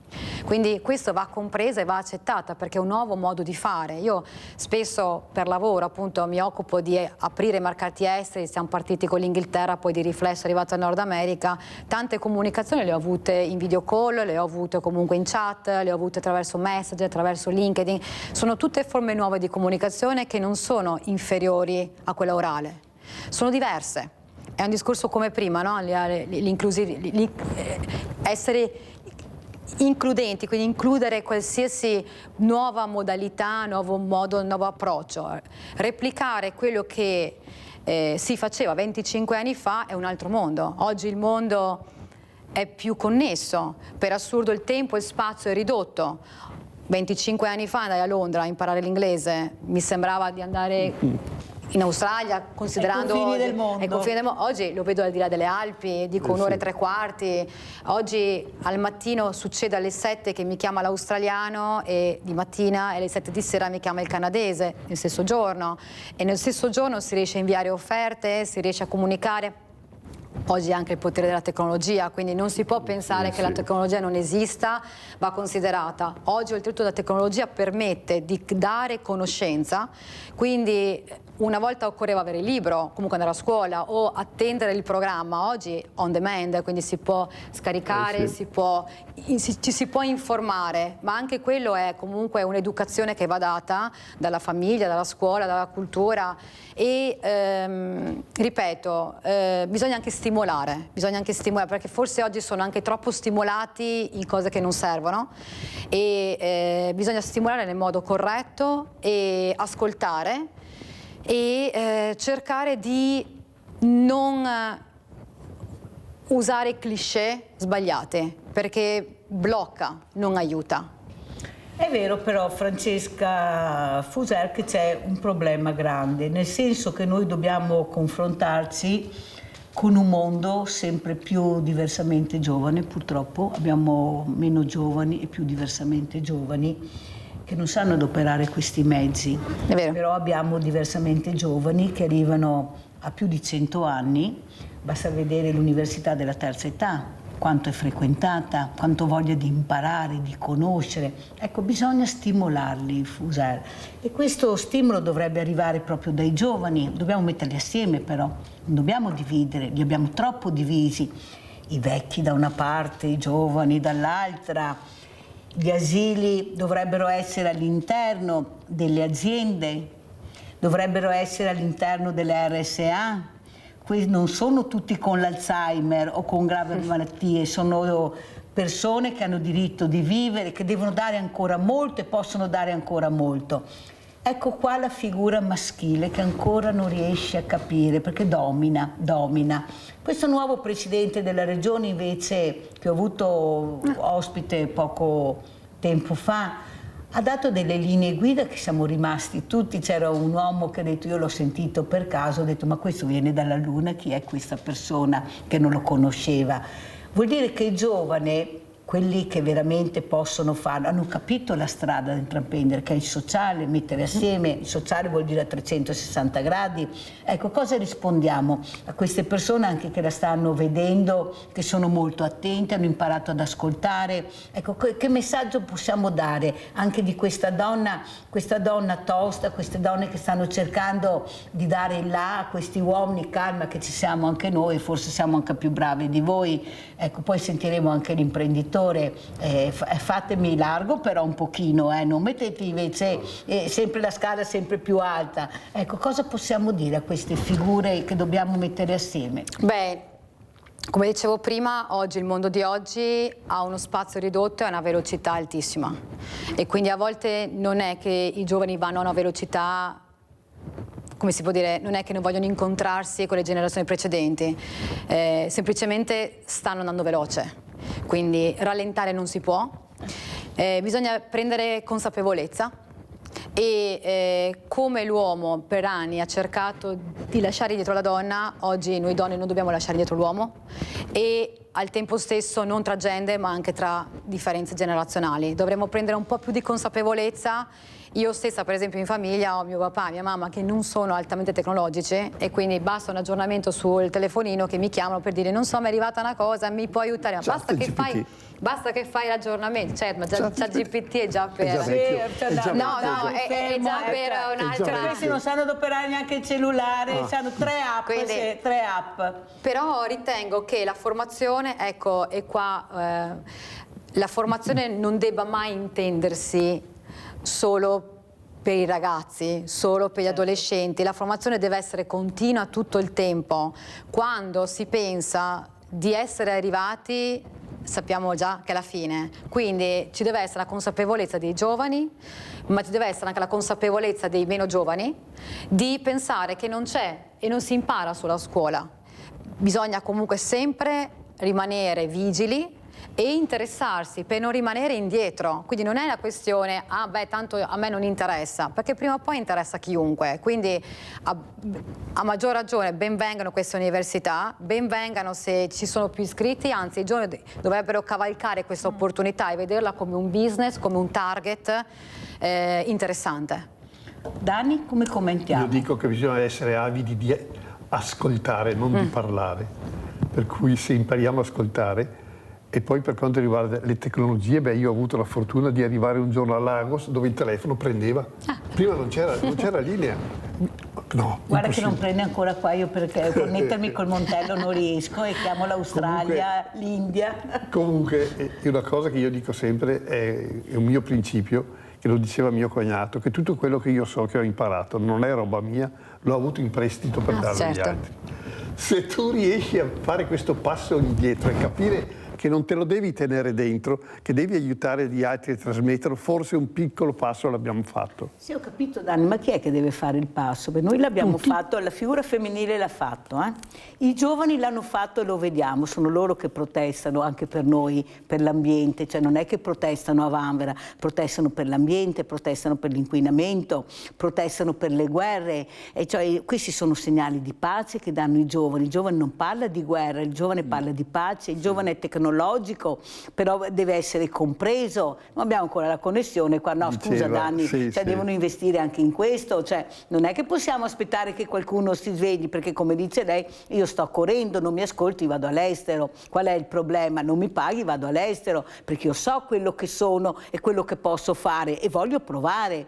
Non possiamo perderli perché qualcuno non riesce a capire, Dani, non possiamo perderli. Dicono che chi non sa parla e chi sa sta zitto, a volte no? Bisogna imparare a ascoltare più che parlare. Allora si imparano tante cose. E poi la mentalità non è che la cambi da oggi e domani. Io leggo libri di tutti i generi proprio, da filosofia a storia. Adesso sto leggendo un libro di una filosofa spagnola eccezionale, dove mi insegna a capire e gestire la malattia di non mangiare dolci, perché non devo mangiarli. Il mio modo di lavorare per capire, quando mio figlio a tarda età ha deciso di sposarsi, ha detto la moglie incinta, la prima cosa che ho fatto è ho preso un libro, Essere nonni oggi, perché ho detto se io devo essere nonno devo imparare a farlo e devo essere preparato, perché io ragiono così. E la lettura, io ascolto i filosofi, ascolto tutti e vedo che se tu dopo sai estrarre e attivare quello che è positivo, devi valutarlo te, non è uno che ti dice questo va bene, questo va male, devi essere tu che lo capisci. Credo che l'uomo comunque dovrebbe fare la differenza e fare il passo indietro. E solo girando il mondo un po', io lo dico così perché ho avuto la fortuna di farlo, solo girando acquisisci conoscenze e puoi cambiare modus operandi. Non chiudersi, ma aprirsi. Non puoi più, è sbagliato. Cioè, non siamo qui solo Treviso, solo il Veneto, solo il Nord-Est, siamo il mondo ormai. Io sono andato in Camerun, dovevo fare dei lavori, c'erano dei problemi, li ho risolti all'italiana. Ho fatto fare una legge allo Stato che chi importa per coso non paga i dazi. Cioè, altrimenti era un ostacolo. Non c'era Trump, è vero? No, in Camerun no. Se no, a posto sono saremmo tutti stati abbronzati in Camerun. Allora, un'altra cosa che vorremmo capire, poi ci salutiamo con Francesca Fuser e anche con Franco Danio. È molto piacere averli messi assieme questa mattina. Interessante. Veramente è stato molto interessante. Soprattutto capire con quale messaggio chiude Francesca Fuser questo incontro a casa, cosa vuole dire a queste persone che magari non riescono, specialmente la figura femminile che non riesce a trovare lavoro, non avere dignità. Io ho avuto una scrittrice, una donna con problemi diversamente agile, ha detto certo che ho lavoro Mirella, ci mancherebbe che non ce l'avessi. Ho 42 anni ma non riesco a fare strada, non mi lasciano, sono relegata là. Io saprei invece le possibilità, so che ci riuscirei, ma non mi lasciano. E allora cosa diciamo a queste donne? Sono tante che non riescono ad avere il supporto. Ecco l'azienda che deve supportare, ecco il pubblico che deve supportare anche queste persone, ecco, anche se hanno delle difficoltà, ma possono dare tanto. Prego, Francesca. Guardi, io penso che, come diceva il professor Galimberti, oggi la società di oggi ti giudica per quello che fai, non, ahimè, per quello che sei. E quindi è il risultato che conta, non la modalità. E quindi è ovvio che, parlo magari della stessa generazione, parlava di 42 anni, no 43, a volte magari in confronto con altre colleghe che abitano e che vivono su altri mercati c'è un po' di differenza nel risultato. Tanto fai, ma a volte qui non cambia, no? Questo però non vuol dire che per forza di cose in Italia non ci sono delle opportunità. Ovviamente occorre che il talento incontri l'opportunità. Io su questo sono stata anche fortunata, perché ho avuto la fortuna di incontrare il signor Parisotto, che ripeto è il proprietario della Pilosio e anche dell'Euroedile, appunto forse è lui il vero signore dei ponteggi, e ha avuto fiducia. Mi ha dato fiducia, certamente poi occorre anche dimostrarla, quindi non solo con le parole come si diceva prima, quindi non solo facendo la guerra, ma dimostrando con delle azioni, con determinazione e ahimè alle volte questa è una disciplina e la disciplina arriva anche da come sei stato educato in casa. Quindi è un arco temporale che non ha responsabilità solo nel lavoro, ha una responsabilità anche mentale, sociale, familiare, personale, quindi non si deve essere vittima sempre. Ci sono anche altri mercati, per esempio col Middle East, che oggi in particolare l'Arabia è un mercato che si sta sviluppando fortemente, no? Eppure lì le donne non sono tanto considerate, quindi oggi l'Italia è anche avanti rispetto a altre culture. Certamente se mi confronto con l'America devo dire che lì ho trovato la gentilezza tra le donne, cosa che io qui in Europa e in Italia spesso non trovo, e ho trovato una grande stima verso il mondo femminile, ma già in Europa è già un altro aspetto, perché secondo me un po' c'è la cultura, un po' che è anche il nostro beneficio, perché poi la tradizione, i borghi all'interno hanno una cultura, hanno un folklore, quindi non so cosa sia meglio o peggio, perché la cultura americana, per quanto sia anche più ampia, poi toglie quel piccolo mondo che in qualche modo ti salva sempre, che è ricco di tradizioni, di folklore, per cui bisogna essere bravi, secondo me, ad avere un equilibrio personale nel trovare il meglio di ogni posto e cercare di adattarlo alla situazione che si vive. Però io aggiungerei anche che a un certo punto io non devo essere fortunata a lavorare in quell'azienda, a lavorare nel pubblico o nel privato. Io devo avere quello che mi aspetta di diritto e i numeri non tornano, me lo dicono i sindacati, perché c'è la paura, eccolo qua, la paura di rallentare, l'ha detto anche lei, non possiamo rallentare, ma se io prendo un diversamente agile devo rallentare e il mio lavoro non me lo permette. Ecco qua il grande nodo da sciogliere. Io a un certo punto dovrò rallentare perché avrò bisogno anche di queste figure da valorizzare. Dobbiamo capire che dobbiamo veramente capire l'importanza che hanno queste creature, che ce la mettono tutta per un diploma. Guardate le Paralimpiadi, se hanno la visibilità delle Olimpiadi, perché stiamo parlando di fragili, ma cos'è sta storia che si chiude, si riapre dopo? No, prima dovrebbero venire le Paralimpiadi, caro Dani, dopo le Olimpiadi. Ecco, c'è sempre questa maledetta divisione di dividere, sono un'altra cosa, non abbiamo i numeri, non abbiamo i soldi, le medaglie sono pagate diversamente. Dani, dobbiamo culturalmente crescere, se no non ce la faremo mai a raggiungere gli obiettivi che dice Francesca Fusero. Dico a voi, se non a lei, Dani, a voi uomini. Io pensavo, mi sembra sia stato Seneca che ha detto che nessun vento è favorevole se non sai in che direzione andare. E lei ha già l'idea dove andare, per cui forse il vento è favorevole per lei. Il vento è favorevole. Allora siamo quasi in chiusura. Come chiudiamo, Dani? Sentiamo Dani come chiude. Io dico sempre think positive, visto che lei parla inglese. Diciamo che pensare positivo non è sbagliato, anzi è utile, che bisogna crederci sempre, perché se tu ti lasci abbattere dalle cose negative non arrivi da nessuna parte, e le cose negative fanno parte della vita e aiutano a diventare migliori quelle positive. Non cresci se non sbagli. Chi non sbaglia sono quelli che non fanno niente, quelli non sbagliano mai.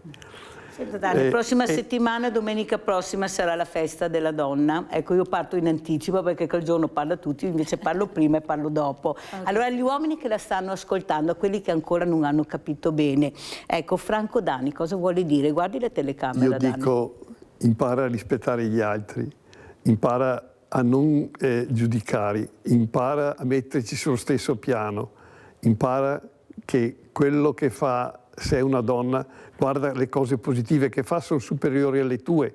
C'è sempre qualcosa da imparare da quel che fanno gli altri. E bisogna saper non guardare, vedere quello che guardi. Sentiamo invece cosa direbbe a questi uomini, cosa dice Francesca Fuser a questi uomini che non hanno capito ancora l'importanza di questa figura femminile che hanno accanto. Ecco, io voglio invece rivolgermi a coloro che l'hanno capita. A loro dico grazie, perché è insieme che si può fare la differenza e vedo che ce ne sono sempre di più. Quindi c'è un approccio nuovo, favorevole, positivo e io non voglio vedere chi è contrario, voglio vedere chi ti sostiene, quindi veramente vedere il bicchiere mezzo pieno. Al tempo stesso voglio anche dire a chi ci ascolta, anche tra i giovani, meno giovani, di essere orgogliosi di essere italiani. Dobbiamo esserlo perché non siamo meno nessuno. Forse siamo talmente creativi, talmente originali, talmente competitivi che ci facciamo la guerra tra di noi invece di fare sante alleanze, e dovremo veramente supportarci uno con l'altro. L'altro giorno ero a Milano ad un evento con una grandissima azienda italiana delle costruzioni, forse la prima azienda privata in Italia.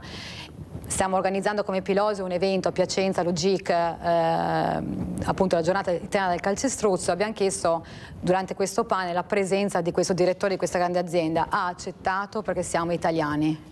E io ricordo l'8 marzo il coraggio di provarci, Cristina Scocchia, una storia contro vento, eccolo qua. Magari regalate questo libro, leggete questo libro che è importante, che farà capire anche la figura femminile, ecco quanto gli obiettivi riuscirà a raggiungere se voi ce lo lasciate. Parlo a quelli invece che non hanno capito. Grazie, grazie a Francesca Fusera, Franco Danni. Io dico e andiamo a vedere il vostro ormai. assegno a chi ha dato. Grazie Mirella, grazie. Oggi siamo a Cavaso del Tomba e stiamo per incontrare la famiglia Barb.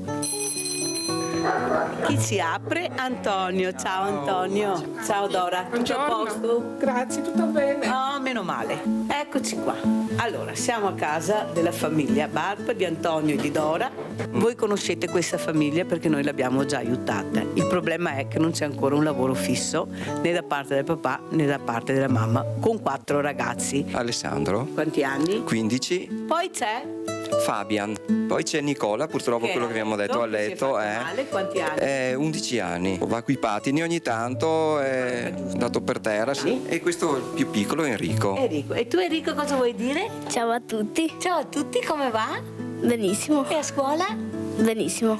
Cosa vuol dire non aver lavoro con 4 ragazzi? Un'età del genere, perché sono Purtroppo vuol dire un grosso sacrificio. Fanno delle gite, fanno dei corsi e tante volte bisogna dire no. Io praticamente sono architetto di arredamenti di interni.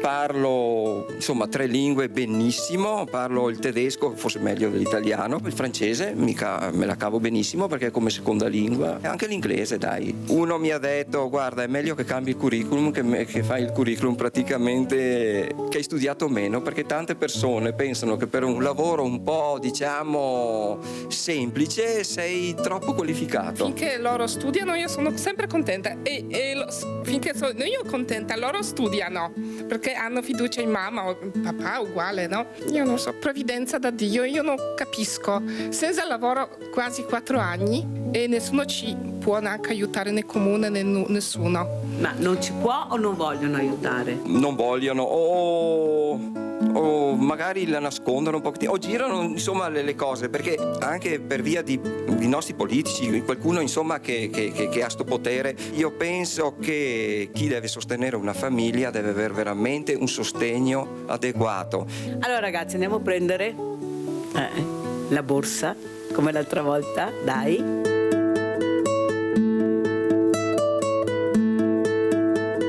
E questo, cari amici, è il vostro assegno che anche questa settimana riesco a dare. Io so quanto bisogno c'è di questo assegno in questa casa, io lo so e l'ho portato. Lo diamo a Dora, a mamma Dora, a questa chioccia con i suoi pulcini. Va bene? Grazie. Voglio ringraziare a tutti i telespettatori, veramente a te, a Rete Veneta, che siete unici, che si occupate delle persone che sono in difficoltà. Allora io vi dico una cosa ragazzi, quando voi avete bisogno di qualcosa, che la scuola, anche per qualche gita, voi chiamatemi, perché io vi posso garantire che vi farò fare la gita. Ciao, alla prossima!